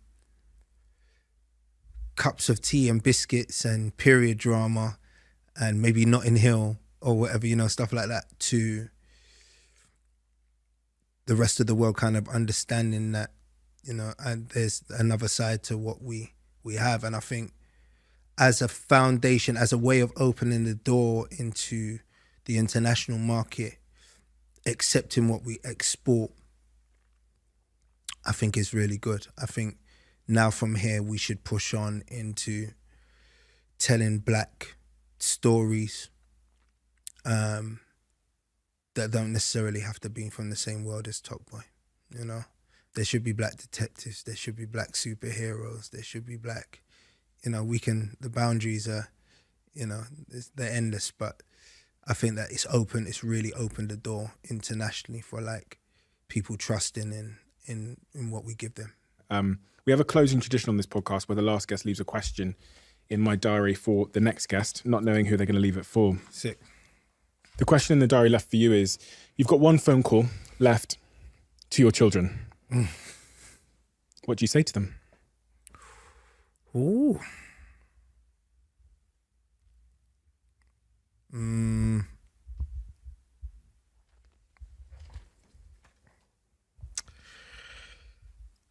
Probably. Uh-oh. Oh, shit. What I always say to my kids when I leave the house, don't eat my chicken wings. Oh my God. No, on a real note, it would be, I know it's cliche, but it would be that I love you. You know, and I think that's, I didn't tell my dad that before he left. And yeah, we didn't have those conversations, and he didn't tell me that, not using those words. And I'm assuming that this last conversation would probably be the last time that I see them. So I'd want them to know that. Yeah. Ashley. Yes, sir. I can't wait. To see this last season. I share that excitement with everybody else that's listening right now. And thank you for creating a piece of art over the years and fighting for that piece of art with to keep its integrity and to keep the resonance that it's had with everybody that's consumed it, even when it's easier not to. And understanding you, I understand why that fight was so important for you. And I'm exceptionally excited because of your experiences and because of that that take on your art form that you've developed over the last 2-3 decades, to watch your directing career continue to play out. I know you're working on some incredible things at the moment. I know you've been working very, very hard on those things. That's a conversation for another time. But if it's anything like a lot of the art you've created in your life, and if it has that perspective, that integrity, and that personality, I think it's going to have equal impact on the world that Top Boy and all of the other projects you've been involved in over the last 2.5 decades have had on people. That is a really, really special thing. And as I say, it couldn't have happened to a more deserving individual, in my opinion. I think it's weird to have this feeling that I'm so happy you've had this in your life. And I'm so excited to see what plays out for you. I know it's going to be something special because although you talk about talent, I'm not quite convinced that it's just a God-given talent alone. I think there's a ton of hard work, dedication, perfectionism, love, craft, dedication, kindness, people skills. I think there's a lot of perspective. I think there's a lot of hardship. There's a lot of rebounding. There's a lot of rejection that you've had to overcome to get here. And that's a very admirable thing that we can all be inspired by, and that we are. So thank you, Ashley. Thank you for taking the time, and thank you for your generosity. Thank you, man. Thank you for having me. It's been so good to be here. Quick one. You guys know that for years now, my office has quite literally been everywhere. On a plane, in the back of my car, in a terminal, in an airport, or on a train. You name it, I've probably worked there. Ever since I started my first business at 19 years old, I've been working on the move. All I need is Wi-Fi, a desk, and my headphones, and I'm set. And one of the places that has always had my back when I'm struggling to find an office is WeWork. I've been using WeWork for years now. Whether it's in Manchester, London, Manhattan, or LA, WeWork is easy. It literally requires no thinking. There's no stress of finding the perfect working location. WeWork does it all for you.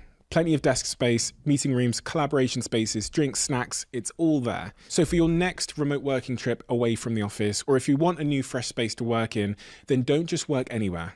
WeWork might just be your answer. And you can get 25% off your first 6 months of WeWork All Access by using code CEOWORKS. That's one word, CEOWORKS. And to redeem this offer, visit we.co/CEOWORKS. As you may know, this podcast is sponsored by Huel. If you're living under a rock, you might have missed that. And Huel has such a wide range of products now, but there is a great way to try all of them. This is the Huel bestseller bundle, perfectly curated so that you can try all of the favorite products and decide which ones are your favorites. The bestseller bundle has a range of meals and bars, including the iconic Huel shaker, the pot, and a free t-shirt, which if you've got the free Huel t-shirt, you'll understand how well that t-shirt fits. I'm not just saying that, it really, really is phenomenal. If you've heard me talking about Huel, but haven't tried it for some reason, then this is a great option for you to get to know the range and find the product that works best for you. I've tried every single Huel product in the boardroom, in the development laboratories, and in my home. And there's a couple of products which have just revolutionized my life because they meet the requirements that I'm looking for. So if you're looking to try Huel for the first time and to get into it and to join the Hooligan family, I'd highly recommend you try this out.